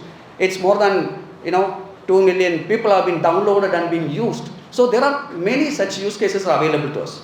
So the farm level data management has become totally digital. That's very thanks to the farmers because people are being very well versed with the mobile device and smartphones. Please. Of course, the global positioning system is going to play a major role. You can sit in your room and get delivered your food at your home or in your bedroom thanks to GPS, right? So you can book a car by sitting in your own chair and the vehicle will come and pick you up and take you wherever you want thanks to GPS. So all the global positioning systems are going to drive, right?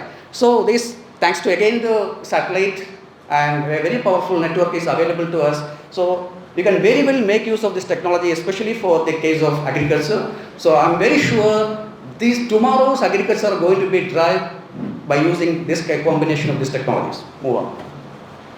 Yeah, probably this could be well aware of all of you. It's a vertical farming and hydroponics kind of an application. Like your crops can be grown the way you want. The way you want. You can grow your plants along with your bedroom. You can create your own garden, kitchen garden. You can create your own and artificially environment garden in your balcony. So this is the way on which people are. There's a big concepts coming up. It's called urban vertical precision agriculture, especially for the urban population. If you look at it, a large housing apartments, nowadays the apartments itself is coming in with the good plans, like they have their own balcony where you can cultivate your own, self-sufficient vegetables and leafy vegetables and things like that. It's a good model and is fully driven by technology. You need not worry anything because the entire crop is being monitored through a technology-enabled platforms. So thanks to this technology, so we are ready to go about that.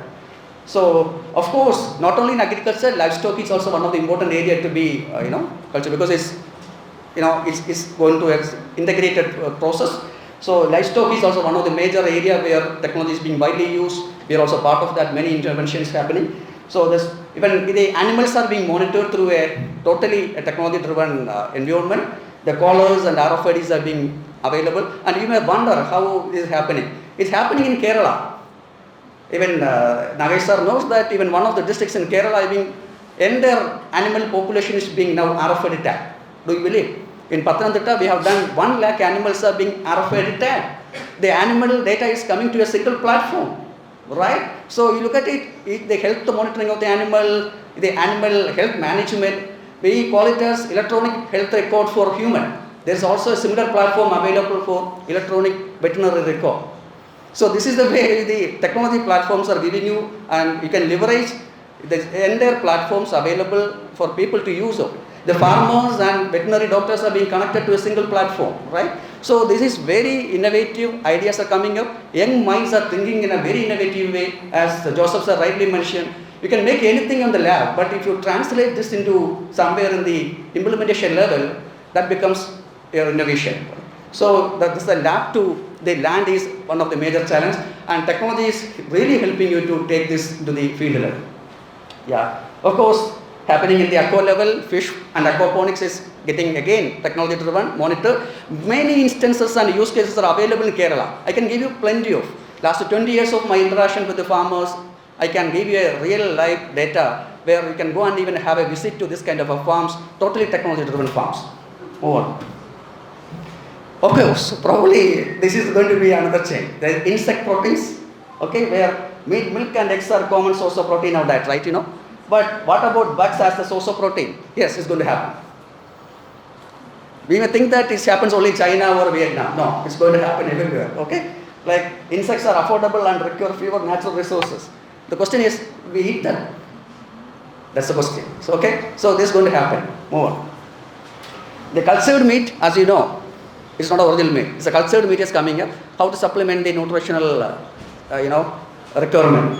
Like, so the alternative protein source is cultured meat, as you know. Like it is formed in the lab using animal cells. Tissues are engineered to form the meat alternative. It's coming up. The cultured meat is coming up. It's going to be, the China is well accepted, right? Yeah, move on. So there are many seed varieties are coming out from the laboratories, and innovations are happening across the globe, and new technologies are being implemented, and thanks to the scientists who have been highly innovative and bringing genetically modified crops or genomics, manipulated forms or very, because they look at high productivity or resistance on the disease or pest and things like that. So there are many varieties that are coming up thanks to technology. Please. Yes, one more, please, my last slide. Look at this. Thanks to COVID, and we are now well connected. That's what I believe. Totally, the COVID has given a platform to improve our connectivity. Okay, so the worldwide community has vowed to build back better by taking lessons from the pandemic global change. Yes, worldwide is a scenario. Now, the technology has improved connections may play a significant role in rebuilding the society through improved citizen engagement. Expanded connectivity nations can supplement sustainable development goals. Artificial intelligence, blockchain, cloud computing and IoT, we call it as Industry 4.0 technologies, where it's making a big impact on various sectors. It can revolutionize food and agriculture systems as well. And of course, precision agriculture is going to drive tomorrow, and this highly implementation of artificial intelligence technologies is really going to help the entire agriculture ecosystems in the way we want it. And of course, we are talking about marketing, we are talking about traceability and things like that. And there's a concept coming up called One Health. The traceability is one of the core elements in that One Health. If you really want to eat a product, as Nagesh sir has mentioned, is something called safe to eat. You have the right to trace the product where, in what situation, what environment it is cultivated. So there is something called traceability. How do you ensure traceability? Traceability can be ensured only through implementation of technology. Suppose you want to eat a vegetable, you want to know on what situation or what environment it is cultivated, the data will give you. You can trace back the element and what situation it is cultivated. The technology will help you, thanks to blockchains and things like that. So this is going to really drive the situation. Move on. This is my last slide. So this is it. What is the way forward? The key message, one is, of course, we have a connectivity, but there is a scope for improvement. I am talking about the scenario of Kerala. We have recently connected now, thanks to many technologies and infrastructure available to us, but there is still a improvement. And improvement of access and curation of the data, of course, all the data which is available is not usable. You should have a curated data sets. How do we curate the data? That's the core element of technologies involved. So how to curate and how to refine the data with the way you want it. Then of course, the agriculture as a viable business proposition, the farmers can pay for service and turn that into gains, which again can be turned to market. So there is a joint concept, something comes, now we are talking about FPOs and farmers connect, but there is also something concept called cloud-based farming services. You pay the service you want. You need not own the entire infrastructure for you. For example, I want to do a small technical operations. I call up an agency who is providing that service, avail that service and make use of it and get it done. So the farming is going to be a service, so that process is going to happen. Though of course you believe on partnerships, how you bring the partnerships much more effective way, science, farmers, private sector, providers, technologies, extension and policy. So there should be a good partnership, that the life cycle, partnership life cycle should be strengthened. Of course, we should also give more attention, as Nagesh also mentioned and all the panelists just mentioned, there should be a close association and improvement of the R&D process, and we need to give more technologies, and agriculture has to come forward and take more innovations happening in the field level. By this, let me stop and thank you very much, and I will be happy if you have any questions on this. Thank you. Wonderful exposition and driving us to the wonderful world of Industry 4, where your artificial intelligence, IoT, robotics, blockchain, drones, etc. is going to change the world of agriculture, which could change the world of agriculture and address the food security and other issues. But as innovation scholar, I'm always concerned about, for example, important thing is not invention and innovation. Equally important is the third stage is diffusion. And if that diffusion process is not appropriately done, this new technology could potentially lead to yet another level of exclusion. Now the question is, are we creating along with it some simultaneous institutional architecture to ensure that such extra layer of exclusion is not created? For example, in China, and as early as in 2014, when I was visiting in the rural village, farmers at the age of, one farmer at the age of 80, he has been seamlessly using his mobile. I was asking myself at that time, how many of our farmers above the age of 40 are able to use mobiles? Even today, how many of them are able to download the so-called millions of apps you are talking about? Now the question is, you know that the younger, I always say that if there's a problem, ask an LKG student, she will take care of that. Do we have a system wherein anybody who is coming out of the graduate, forget about engineering, anybody from I visualize a scene wherein anybody who getting a degree from the college must have spent at least 3 months in the villages, rural villages with the people, working with the farmers, equipping them, and also in that process we must, okay, I can go on, I should not. I say that, okay, I fully appreciate your point, but at the same time, unless we ensure associated systems to ensure that it doesn't lead to at another, that is the only point of worry, but it's a remarkable presentation. I think now we have the most important speaker, always the last, in a functions. Okay, I should not cut jokes. Over to you, Professor Manju. Chair, dear and respected Joseph sir, other panelists and my dear friends. So, first of all, I have a sad news to share. Our joint registrar, Ajith Kumar R sir, passed away, and he was a very good friend of the Department of Economics, paying homage to the departed soul. I'd like to sum up my ideas. I don't know how far I'll be able to convey what I have in my mind because I am so much disturbed. But anyway, I thought it's a panel discussion, and based on the works that we have done at the Center for Agroecology and Public Health of the Department of Economics, right from first-hand experience, I should share my experience in front of those who are making policies. That is why I thought I should present it on the basis of from the point of view of the farmers we have interacted, from the point of view of the tribal women we have interacted. So I'm speaking on behalf of those persons. So we are doing concurrent evaluation of National Food Security Act for 4 different states in India. And for Kerala, we have been doing it for the last 4 years. And I would like to speak on behalf of the experience that, on the basis of the experience we had in doing this evaluation. So National Food Security Act was implemented in Kerala in 2016 with end-to-end computerization of the whole public distribution system with the basic view of improving accessibility and affordability. That's a target one as Nagesh sir was speaking on. And yeah, there was supply chain management right from the FCI go down to the ARD shop, the ration shop, it's being automated. You have the biometric punching mechanism, then the GPS system is there in order to prevent leakage when you take your food supplies from the FCI to the ARD. Now these systems have been implemented. But even after this type of initiatives by the, or interventions by the government, from our field survey we have seen that lots of issues still remains to be addressed. Because government is spending a huge amount of money for ensuring food security to the population. The first thing that needs to be corrected is with reference to the inclusion and the exclusion errors that are found in the identification of beneficiaries. Maybe lots of issues are there on the basis of political advantages, those things.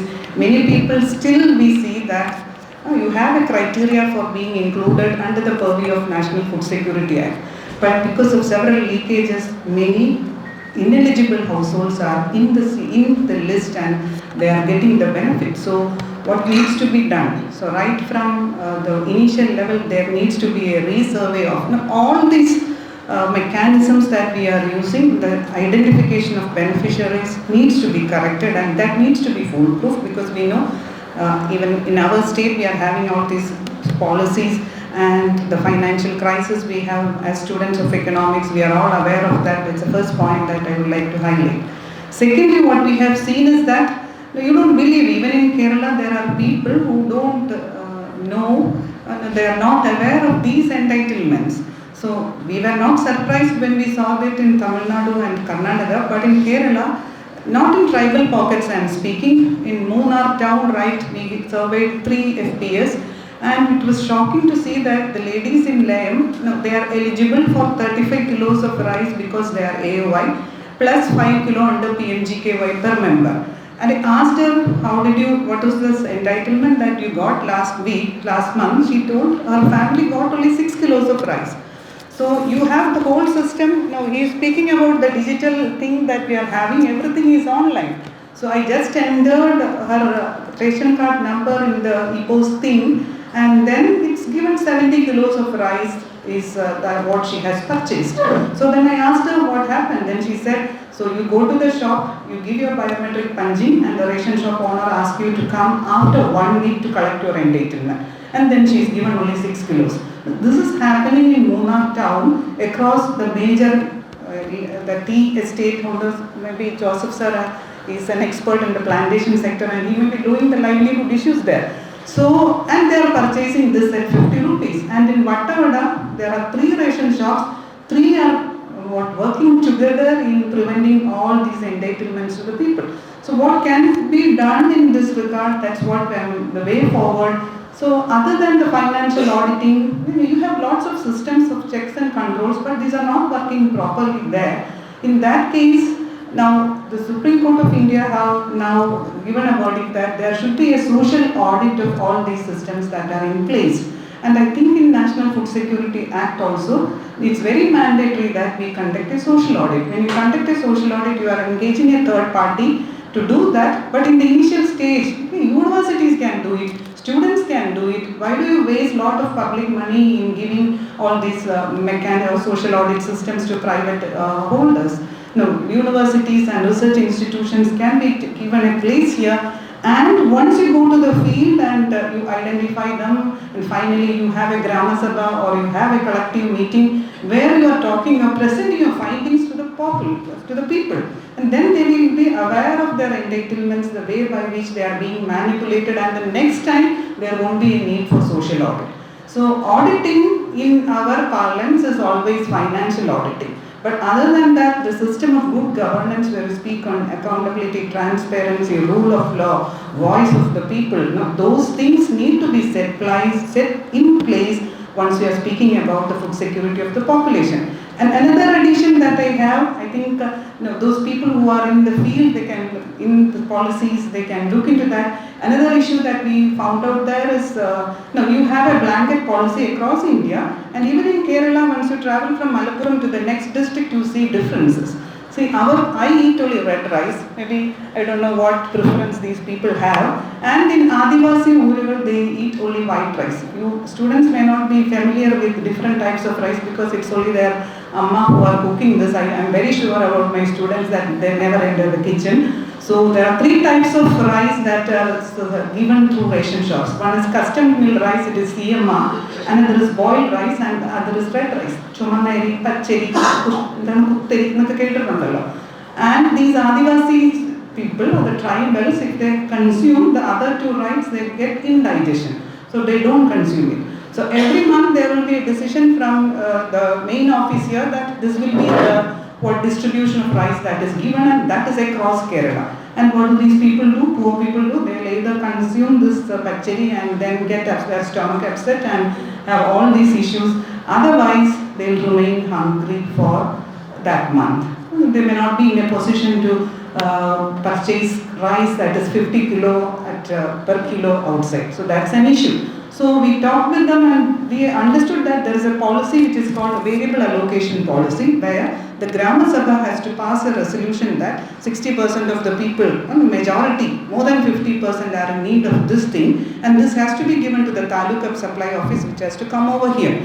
And I think in the villages we survived, only 3 or 4 panchayats this is seen. So again the system of the question of proper governance, how are you responsive? The Grama Sabha and the decentralized system, we say it is to be ability to respond to the local needs is the first idea that we have in our recent decentralized government. So how is that going? So yeah, you can think on all these issues. These are some thoughts or some issues that we found in the field. And secondly, because NABARD DGM is here, I would like to speak on the interventions of these institutions. Yeah, NABARD has been vehemently supporting FPOs that we know, and one of my PhD students is doing research on FPOs, and what we have seen is that, yeah, in 2 cases what she visited, it was more or less successful, where the FPO CEO is a syndicate member of the university and is having a very good education background with high political lineage that's functioning properly, and whether you have other FPOs which are facing all these sorts of issues. And that's one thing, but we did an impact evaluation study of a Wadi project of NABARD in Aralam farm and in Wayanad, and I understand that NABARD has similar projects in several parts of Kerala and all over India, and the model that they have implemented in Aralam turns out to be a very successful one. And if that is identified as a role model, why not we popularize it across other places? Now, Wadi, it's an integrated project where you have orchard development, soil conservation, water conservation, community development, women empowerment. These components are there. And what we have felt is that there is a type of social engineering that has happened in Aralam, or the social capital that has been created through the self-help group formation there. Sir, you cannot never have this digital technology in Aralam because people don't have a mobile phone. No, not even I'm not speaking about a digital phone, a small phone. And you know, the animal attack, everything happening, and we had to return back to our place by 3 o'clock, because after 3 o'clock it was not safe. And yesterday we invited Minnie, a person who has only 3rd standard education, and she was here speaking to our people on the way. She has come forward addressing these issues. So the Wadi model gives us a message that, yeah, the social engineering and the social capital formation, you don't need a top-down policies. Look, we have failed in all those things without understanding their culture, without understanding their what social system we have been implementing these sorts of policies. Now, zero hunger has to be addressed in places where hunger is there. And in that case, tribal settlements must be given priority, and in such cases, these policies can be helpful. And additionally, I would like to speak on the National Rural Livelihood Mission that is seen in Attapadi. Around 191 community kitchens have been opened there. And with what 2013, you know, the crisis that happened in Attapadi, we were all, still now we hear what Kerala being accused of malnourishment, deaths of tribal children there in Attapadi. Around 31 died in 2013 within 6 months. And we call it the death of unnamed children. Well, within the womb of the mother, these children died. And then there have been tremendous funds that are flowing into Attapadi, of which NRLM has initiated some community kitchens. Pregnant mothers and lactating mothers and infants will be given food from their nutritious basket of food. But now when we visited, yeah, initially it was somewhat functioning well, but what I felt is that we have visited around 19 community kitchens around 6 months back, and majority of them are not working properly. Again, the question, what is the problem? It was not fund shortage. I'm very much confused. I don't know what to say, what are the main reasons. Again, some successful cases where we sent there, again we saw that it was that idea of the linkage capital or the bridge capital that we speak. How the people in the Uru communicated with the animators and those who were facilitating this. Now, we normally speak on the bonding capital. It is good. After one stage, you need what is called the bridging capital and the linking capital that has to help the poor. And that was also a bottom-up approach of planning, that way by which this has happened in Attapadi, but yet there are issues to be addressed. Now, these pockets need to be addressed if you want to speak on zero hunger or to eliminate zero hunger. And then coming to, now these are all regarding target 1, target 2, the studies that we have done, and because 2 major persons on agriculture are here, and I'll like to speak on what Nagesh sir was speaking on good agricultural practices in Kerala. Yeah, as somebody was pointing out, green revolution, monoculture, increase in our production, productivity, everything. But we are worried about ecological sustainability of the system, as you are aware. And we had an organic farming policy. We did a survey in Kasaragod and Wayanad on the organic farming policy that the government of Kerala has initiated. And what we saw is that there was a third party which was looking into initiation of organic practices and finally certification of organic practices. And I think it was a 5-year project then. And I think one agency's name is ECOA. They had an office there. After 2 years, this implementing agency, they suddenly vanished. So people started converting into organic farming. So there was a training given, and it ensured them a minimum income for 3 years. Now it normally requires 3-5 years to get your farm converted into an organic farming system, and this agency suddenly vanished. So they never had a point of contact to ask what is happening to us. What can we do now? How can we shift back? So it was a lot of crisis that the people felt there, and nobody documented this, and I never heard any discussions on that. And it was in this context that Safe to Eat Food or 2018 Good Agricultural Practices was started. I hope that is going to be some sounding more useful for the farmers than organic farming. I don't know about those nitty-gritty or the issues that are surrounding them, but anyway, we feel that there needs to be an agroecological understanding of our agriculture, be it be organic or be it be good agricultural practices. Resilience is always an important factor. And with COVID-19, what we saw is that there was a tremendous transition that took place in Kerala in terms of agroecology. Because we had the institutions, the strategies. Joseph sir was speaking about the nudges. Lots of nudges were provided. The CM coming home, coming in the newspaper, and I remember him, you should start rooftop cultivation, terrace farming, and then agriculture productivity needs to be revamped, our total cultivation needs to be this. Now, that was a sort of nudge that came from the minister, the CM himself, and agriculture department followed through with that message. I think it was responsive agriculture and responsible agriculture, and that too a rethinking. Now, agroecology thinks about co-creation of knowledge.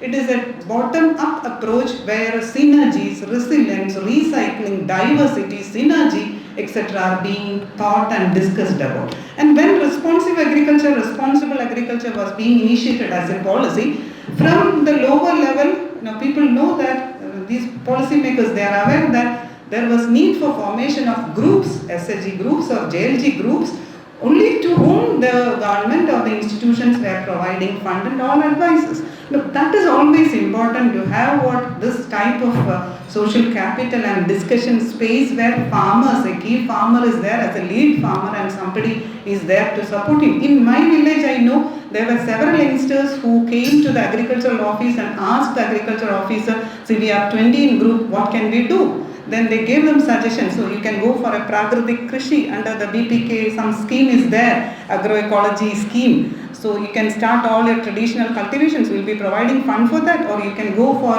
Malsikish Krishi. And we saw in several places that youngsters catching fish and selling that. So there was some sort of a bioregional understanding, a network that was being developed.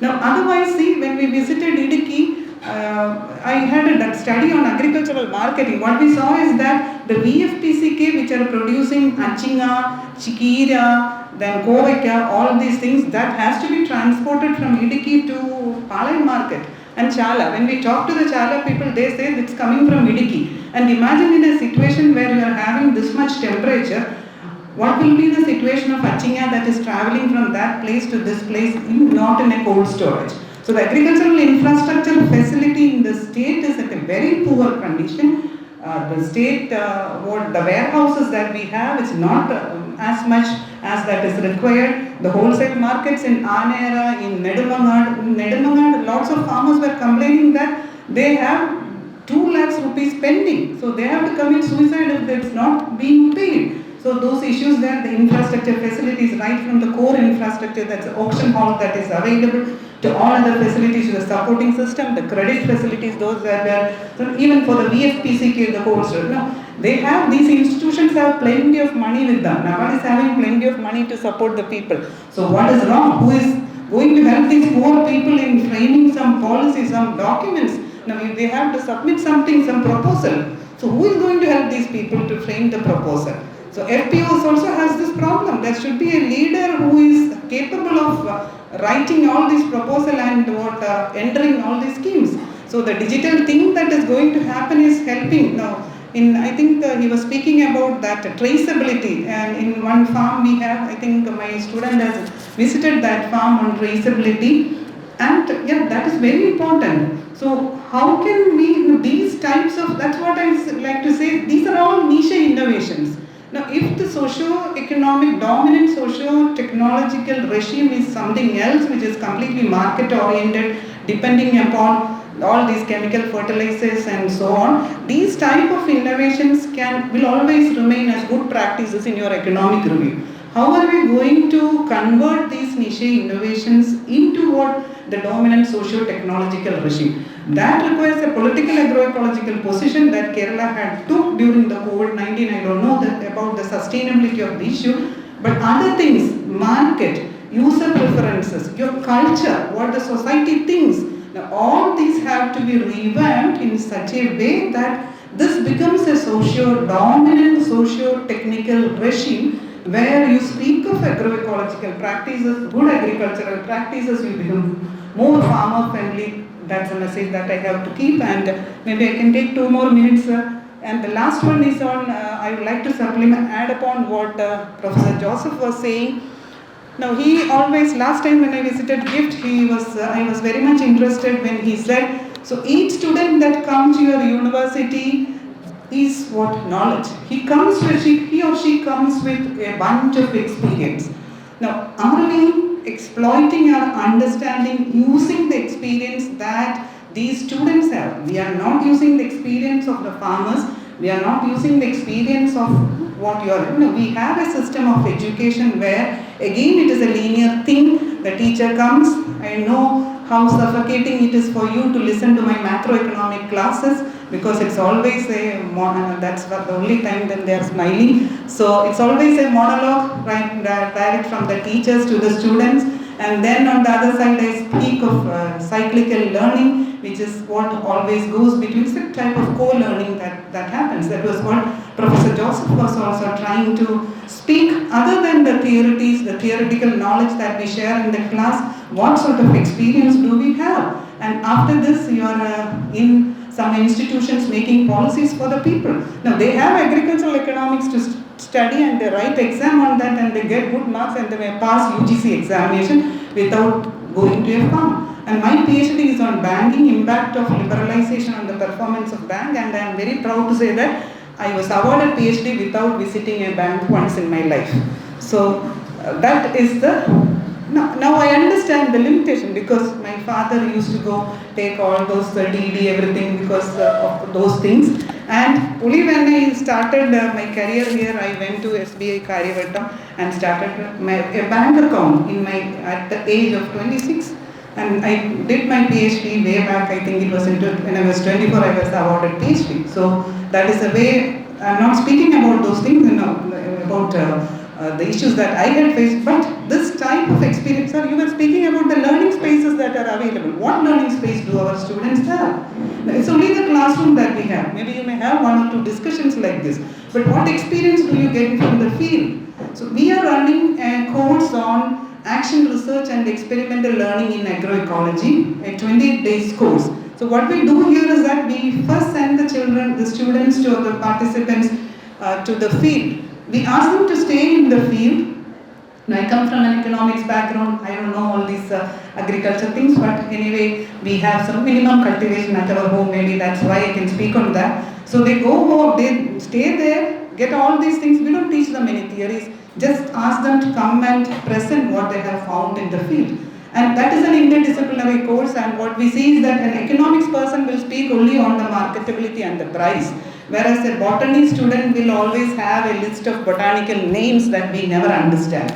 A zoology person will be speaking on the animals that they saw there, and an environmentalist will always speak on the water bodies that are available. So that's a problem with the education system. It's always compartmentalized. That system thinking approach is not given any importance in the classes that we have. And what I feel is that in your environmental economics or in your macroeconomics and everything, there should be some adequate space for. That's what we are trying to inculcate in the new. That's what I think OB model of examination is also being based. Now, some sort of experience-based learning and experience-based teaching has to be done, where you should have different types of learning arenas. And as I said, to explore the knowledge that the person who is sitting beside you, there should be something called co-learning or peer learning. So the idea of co-learning, mentoring, peer learning, these things should be practiced, and that should be a part of the internal assessment system. Only then I know that will be practiced in our system, otherwise it's very difficult. So I think I will stop now. Now these are all my observations which I hold so personal to my heart. Talking to the farmers, talking to the tribal people, and talking to my students. So I thought it would be good if I share these observations. I may not be an expert like these people coming from the policy makers, but I think these intuitions or these experience that we have might be included while they decide further policies for the development of sustainable agriculture, nutrition and education in the state of Kerala. Thank you so much.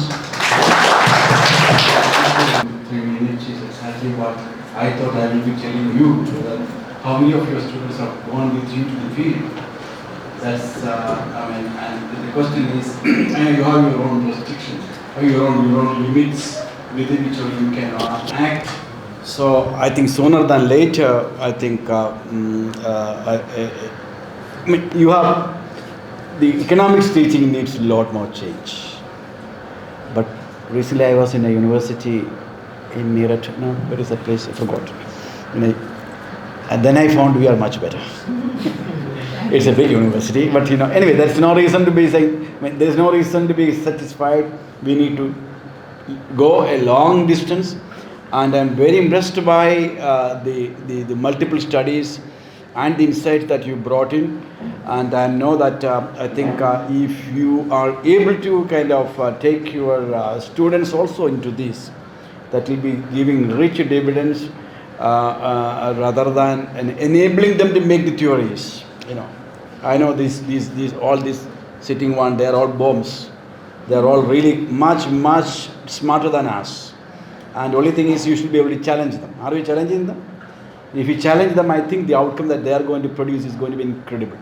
And this is our job. I think we have to challenge them instead of saying that we know everything. Actually, we do not know. That's the fact. So thank you very much. Now, I think I'll have to keep the floor open for a few minutes, and the floor is open. I may take, I don't know whether I'll take at all some time later, depending on that.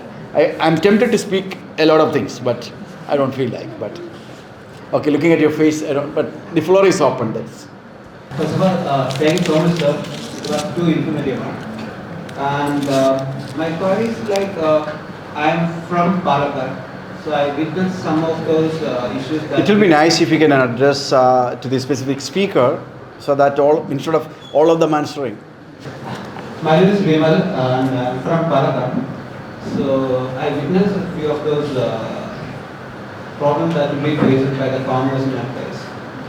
One of the prominent problems that they faced was after harvesting, where they are output to get sent. Like for them, there is only two options. One, to the government, or otherwise to the public agencies. When they sell it to the government, they get the minimum support price on the speed, but there is no guarantee that when they get paid back. So sometimes it may take around a year to get the payment. But in the case of private agencies, they get instant payment, but the price they charge, they make it too low. So most of the time, they were on a good struggle when they were done cultivation and all. So they mostly choose the private agency than the government. Whatever, when they lose or nothing, they choose to be on a private agency and making it. So that's the one problem that I saw in my place. And the second one is using of pesticides. In the case of our place, it's like there is a good lack of manpower. There is no one is wish to be on the mud. Because when I have a discussion with few of workers, they said like when they were onto the MNRGP, Mahatma Gandhi Rural Guarantee Scheme, they get paid at 200 to 250 a day. So even when they done a work or not, they get paid. So why should they went to the paddy field and to work under the sun to get a pay up to most of in the paddy field they only pay up to 200. Palakkad? Yes. 200? Yeah. Paddy field in my place only they pay 200. So they said, why should I be work in the paddy field for that amount? Are you sure about this MNRG? MNRG is 300, I suppose. Now it is 300. How much is that? MNRG? 360. Yeah, 300. 330, yeah. I'm away from that for the last 2-3 years, so I don't know where in my place, they only wish to be at 200. But I think agricultural labor get much more than. Area. I'm saying this 200. I don't think that you can get anybody in. It's a direct benefit transfer. Where in Palakkad? Is it towards the Kalappurackal? Yeah. The reason behind sharing is, so most of the time the farmers were using pesticides because when they use the pesticide, they can put. That's okay. Yeah. Please go ahead. Yeah. Yeah. When they're using the pesticide, they can mostly reduce the cost. So when there is no need to take a good amount of manpower to the paddy field because by using those pesticides. And the next thing is what is the problem? What is the point is pesticide? That's not the reason. What bothers you after listening to the? Yeah, the reason behind using a pesticide from my view from the field is because of the high cost in the field using the pesticide. So it need to be reduce, means support those farmers in that way also, right? So the technology application is labor intensive. Yeah, That's your. yeah. You mean to When say in the case of what technology, is when we are what is adopting the what is the technology- question? That's because Yeah. we are not very. The reason It's okay. I want to question, sir. Please go ahead. Yeah, when you, the only option is to use technology. When we are using the technology, is too cost high. Most of the farmers can afford the high cost technology. So you need to be cost effective, right? Otherwise, it can have an effect on this field. Okay. Thank you. You what do you do? Huh? What do you do? You study I'm on here? research. Eh? I'm on research. You are doing PhD here? Not here, sir. I'm from Kannur. Kannur University. doing Kannur University. Yes, sir. You, economics department? Economics department. Okay. You work with. Okay. Fine. Yeah. Thank you. Good. Yeah.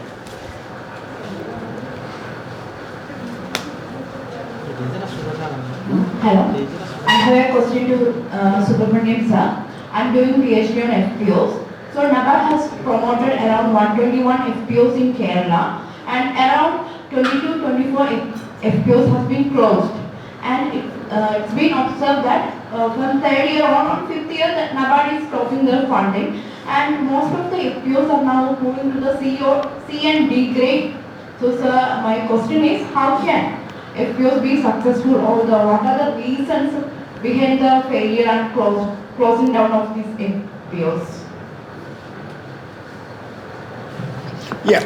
Let us gather a few more questions and we'll answer them. Yeah, my question is to Dr. Nagesh. I think there must be a distinction between conventional farmers and young farmers. So you were talking about the lack of productivity in agriculture, and on the other hand, we are talking about inclusion of technology. I don't believe that the conventional farmers who have been in agriculture for 50 or 60 years will switch on to some kind of new technology or drip irrigation if someone insists to do that, given the high cost of production. So if we are focusing on new agriculture, we must be able to attract young blood or new people into agriculture.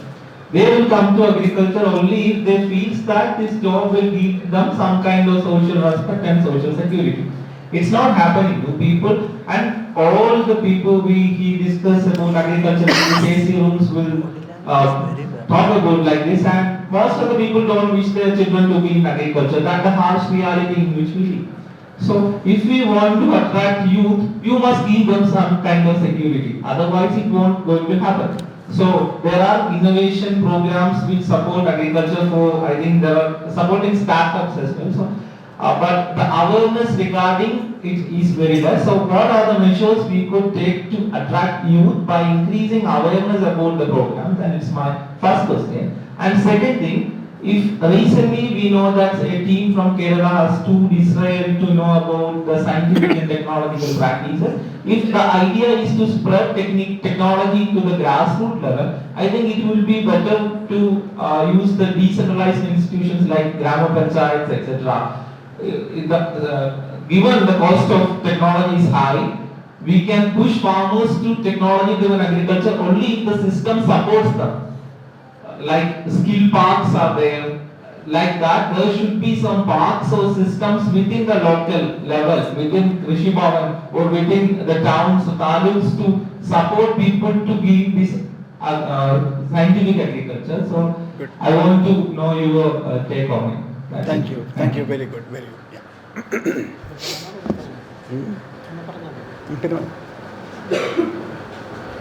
Sir, I have a question.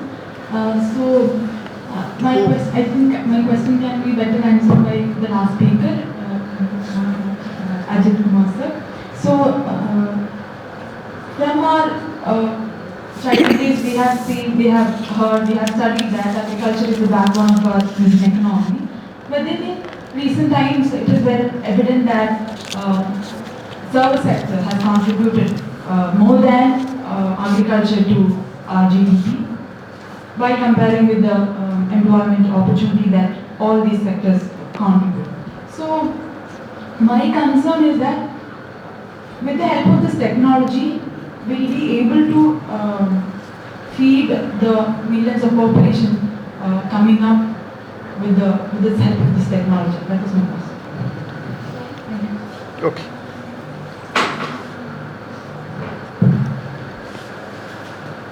So myself Swati Krishna, and my first question is to Subramanian sir. This is something related to what Manju has asked. That is, the youth are not much attracted, but what I feel is the youth, even though they are attracted, there is more of a dignity issue in our society. What people say is, the common thing what we hear is, oh, simply getting engaged in agriculture, they did not get any job, getting engaged in this. This is what the people, the youth hear. So they don't, even if they would like to be engaged in agriculture, they are not able to because of such things. So what can NABARD do anything to change this attitude of the society by ensuring better job opportunities or securities like that? Well, could you please, complete your question, right? About three of you, right? My second question is to Nagesh sir. Sir, I would like to know about microgreen farming. This is because what I know is microgreen farming is something which requires very less soil or technological investments, and it is very cost effective as well.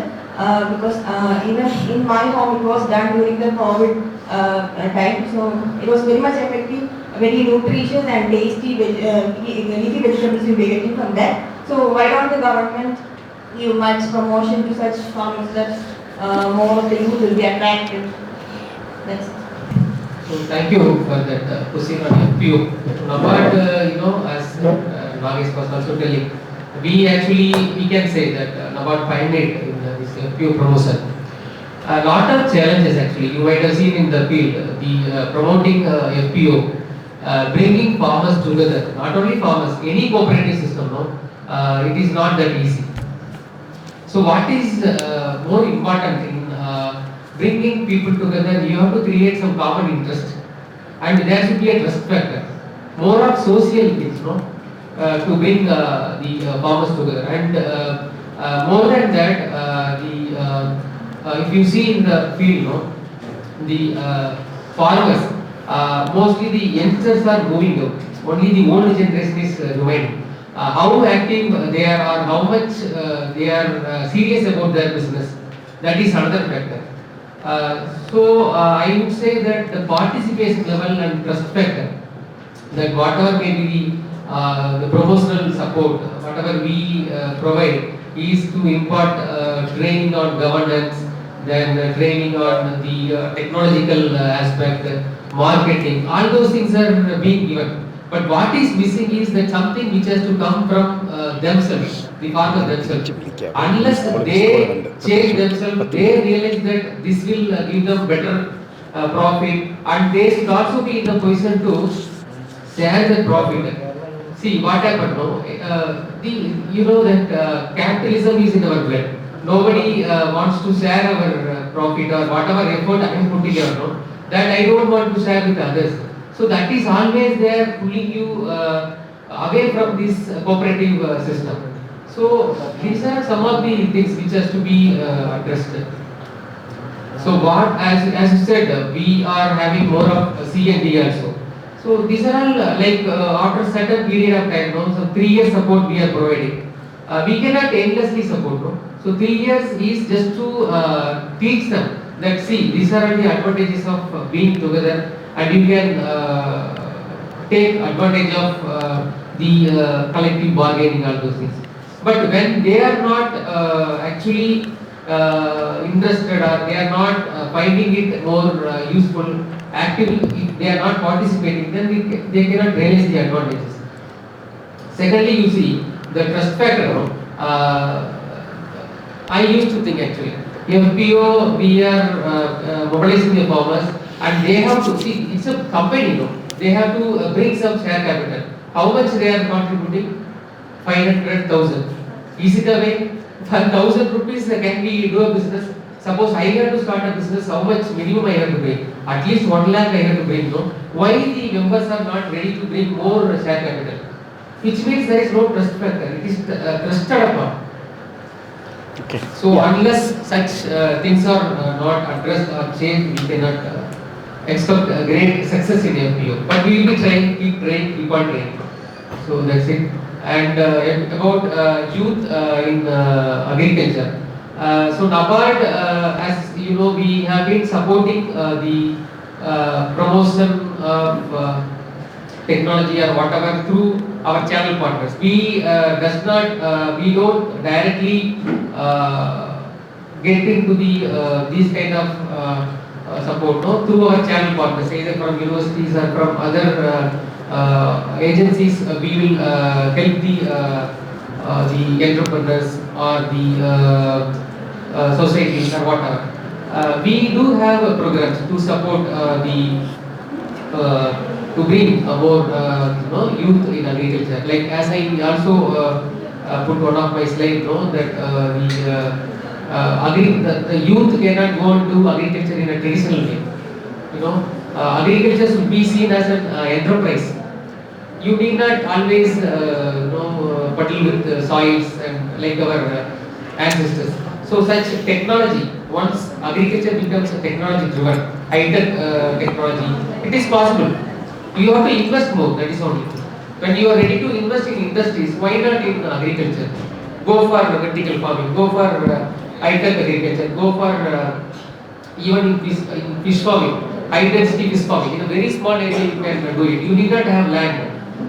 Like whatever 0.18 hectare we were talking about. So that is good enough.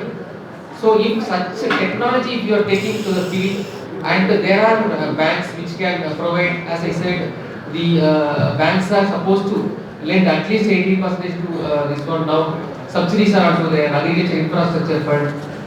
So many support systems are there. Only thing that youth, they should ready to take up this as an activity and not in a traditional way. They should do it in a very different way with technological input. It is very profitable. You can do it. And NABARD is supportive. Okay. Yeah. Dr. Nagesh, yeah. The first question, the person from Palakkad, he did not point out to the speaker. There's no specific question there, I suppose. Yeah. So basically, Only thing is that's a bigger question. Yeah, what I would like to tell you is that entrepreneurship. See, first of all, what is the role of the government in agriculture? The role of government and agencies like NABARD in agriculture is to not always support agriculture. It is some kind of a nudging is required, particularly in the changed circumstances where the resources are coming down, and we encourage the investment by the private sector. What's required is that initial nurturing. Maybe 2 to 3 years they should support, and then leave to the farmers. And also, one most important thing is entrepreneurship should thrive. So this is the primary aspect, that agriculture in India and in Kerala would thrive only through entrepreneurship development. Ajith was telling about farm plant based development, the new strategy that Kerala government is adopting.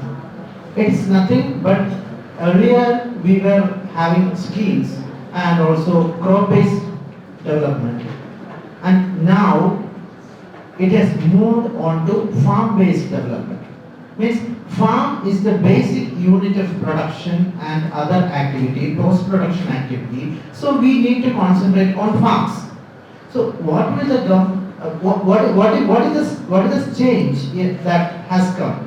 That earlier we used to say that only for this activity money is available, or for that activity only for seed. No. Now when we move on to the farm-based production system, it is the farmer-centric approach. The farmer has to tell that what is the gap that exists in his farm, and that gap will be filled, whatever it is. Maybe he is having a lot of jack trees and jackfruit is available in plenty during the season, and he doesn't have a facility to process it to a value-added product.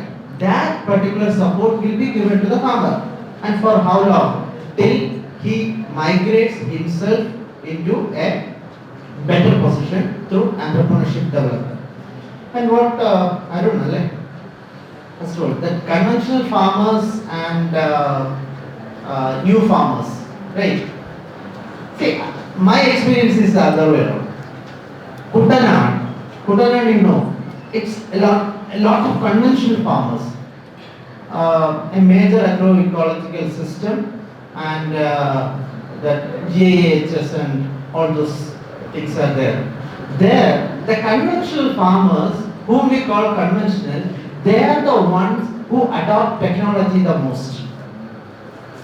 For example, last year, there was a demand before the government during the budget time by the Padasekara committees that they want to convert from Petti and Para we know that old type of pumping mechanism to vertical axial flow pumps. VF pumps are more efficient, more energy efficient, and they can pump water swiftly. So this is an innovative approach that the conventional farmers have taken. And again from Kutanad, they want that, see, there is an issue of, I should not say clash, a choice between two systems, the fish and rice systems in Kutanad. So one set of farmers, they are conventional farmers, they wanted to do both rice and fish.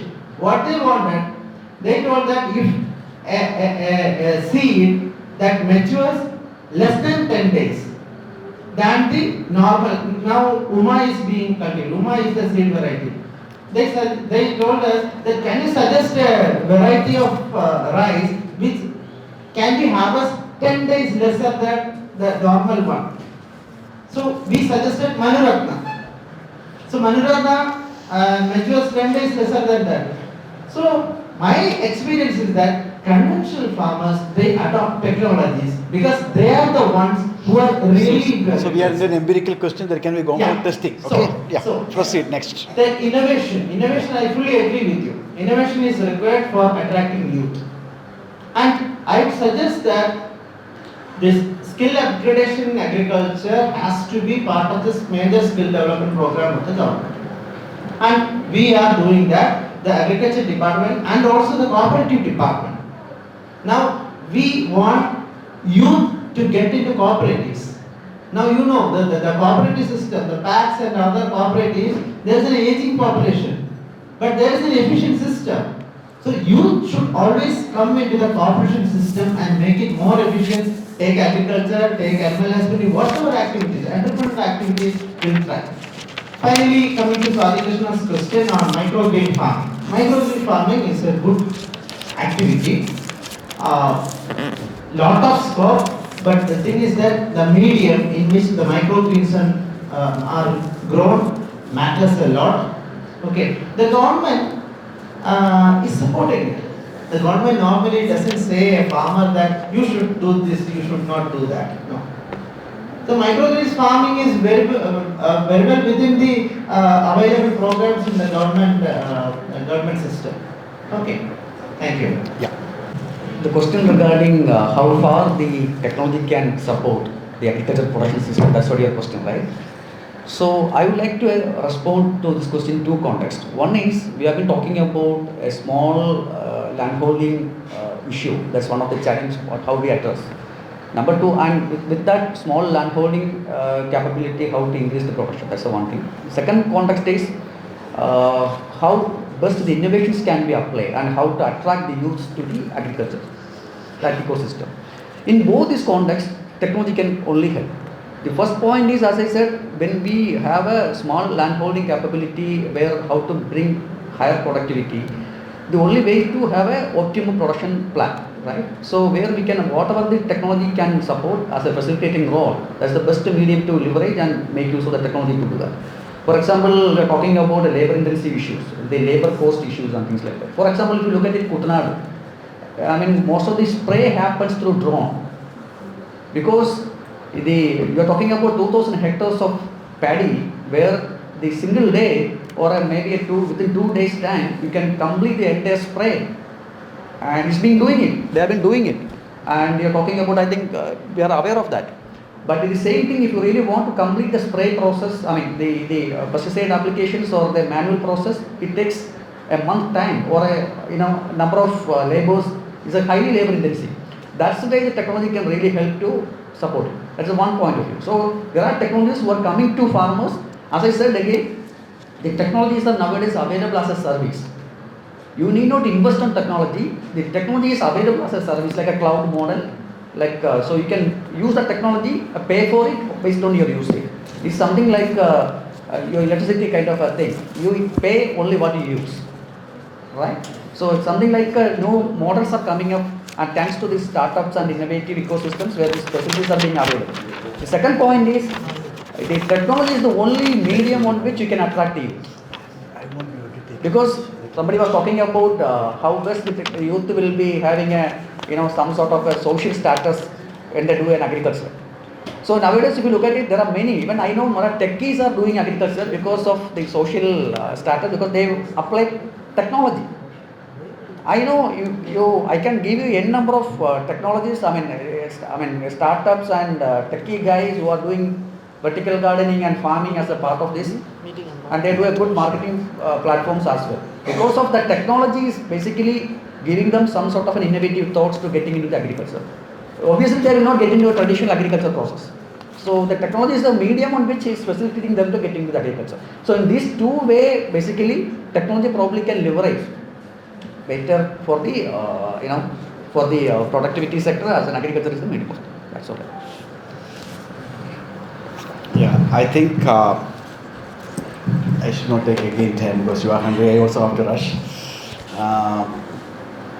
I think it's a very interesting session. Ultimately, I will come with the questions that you raised because that's what mattered you perhaps.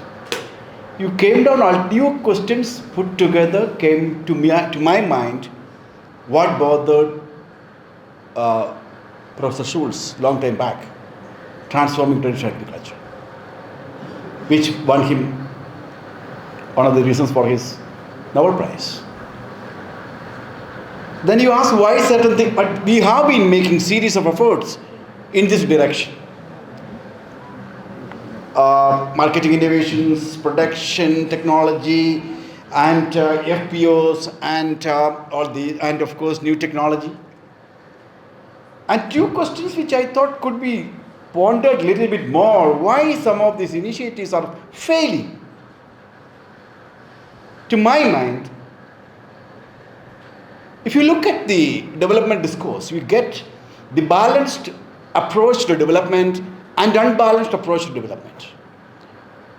To my mind, the letter that words of Albert Hirschman says, if you can do all these things in the balanced manner, you are not an less developed country at all. That means we actually discarded completely the balanced approach and put everything, in fact, the pendulum shifted to unbalanced approach.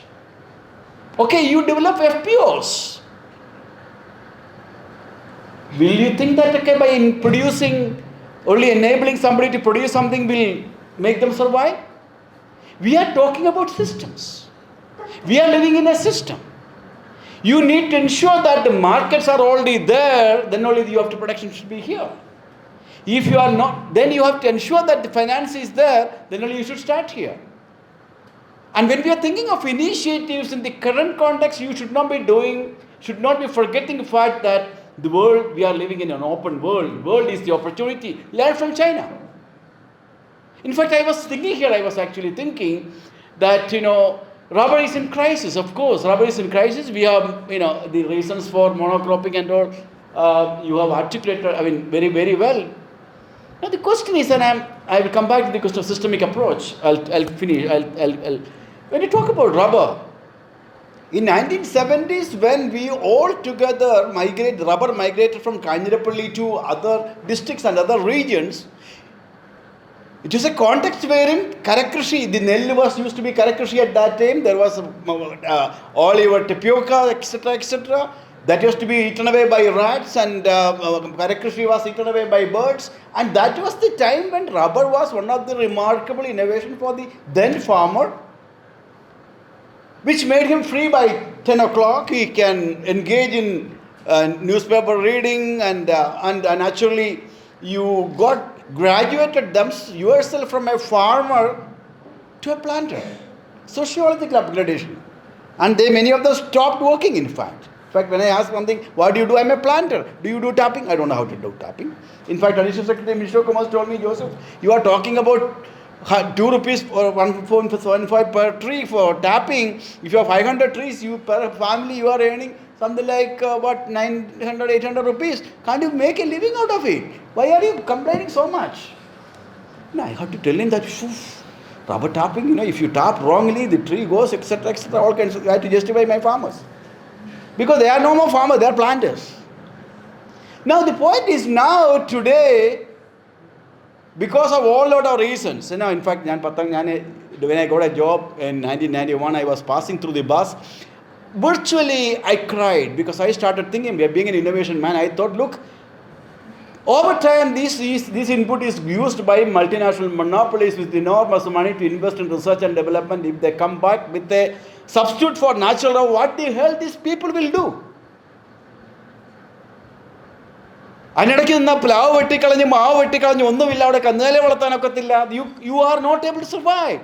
You cannot drink your latex and live. And it's actually what is happening in a world wherein we are now moving away to electric vehicles. The demand naturally, 36% of the demand for oil will come down, and there will be synthetic rubber coming in, and rubber is not going to be a crop of the future, I'm sure. One time we have to ask ourselves, if our previous generation shifted from rubber to this, what are we making ourselves? What are we making? Now this is the time actually, എൻ്റെ ചെറുപ്പത്തിലൊക്കെ വർഷങ്ങൾക്ക് മുമ്പ് പനി വരുമ്പോൾ മാത്രമാണ് വീട്ടിൽ apple മേടിക്കുന്നത്. ഇപ്പോൾ നമ്മുടെയൊക്കെ വീട്ടിൽ എന്നും ആപ്പിൾ മേടിക്കില്ലേ? ഇല്ല, അന്ന് കിടക്ക് എല്ലാ ദിവസവും പനിയാണ്. With income rise, the consumption pattern has changed.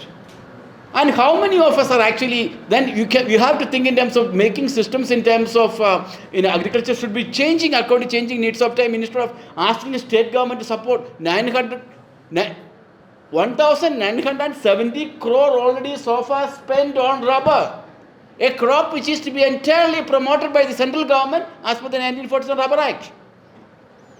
Kerala government has spent so much, and during that same period, central government would not have spent hardly 1,500 crores. The point which I am coming back is that when we are thinking of any intervention in any sector, you have to believe that we are working in a system. And you have to make systemic intervention. For example, now I am thinking by sitting here, you have invested a wonderful idea in Kerala in terms of what is called Loga Kerala Sabha. കേരളത്തിലുള്ള എല്ലാ ഞാൻ ബ്രസീലിൽ ചെല്ലുമ്പോൾ എൻ്റെ friends പറയും, ഒരു മെസ്സാജിന് ജോസഫെ we wait for 1.5-2 months time. Can't we think of Kerala giga stores all across the major cities of the world? A major showcasing of Kerala with all the products. നമ്മുടെ ചക്കയും മാങ്ങയും തേങ്ങയും നമ്മുടെ കൂടിയാട്ടവും കലയും നമ്മുടെ ആയുർവേദവും എല്ലാം ഒരിടത്ത് ഡിസ്പ്ലേ ചെയ്യുന്ന ഒരു വലിയൊരു super market. The people are leisure time there in the evening, you can come and see your Koodiyattam, and you can also want to learn, online they will teach you. And you can also have a showcasing of the product of Kerala. Naturally they will come back to Kerala where these places they will come for tourism will increase. Now, of course you can have an online component to that. Regional units will take care of that. And I'm sure in all the major cities, even major cities in the state, in this country itself, we have got enormous market for these products.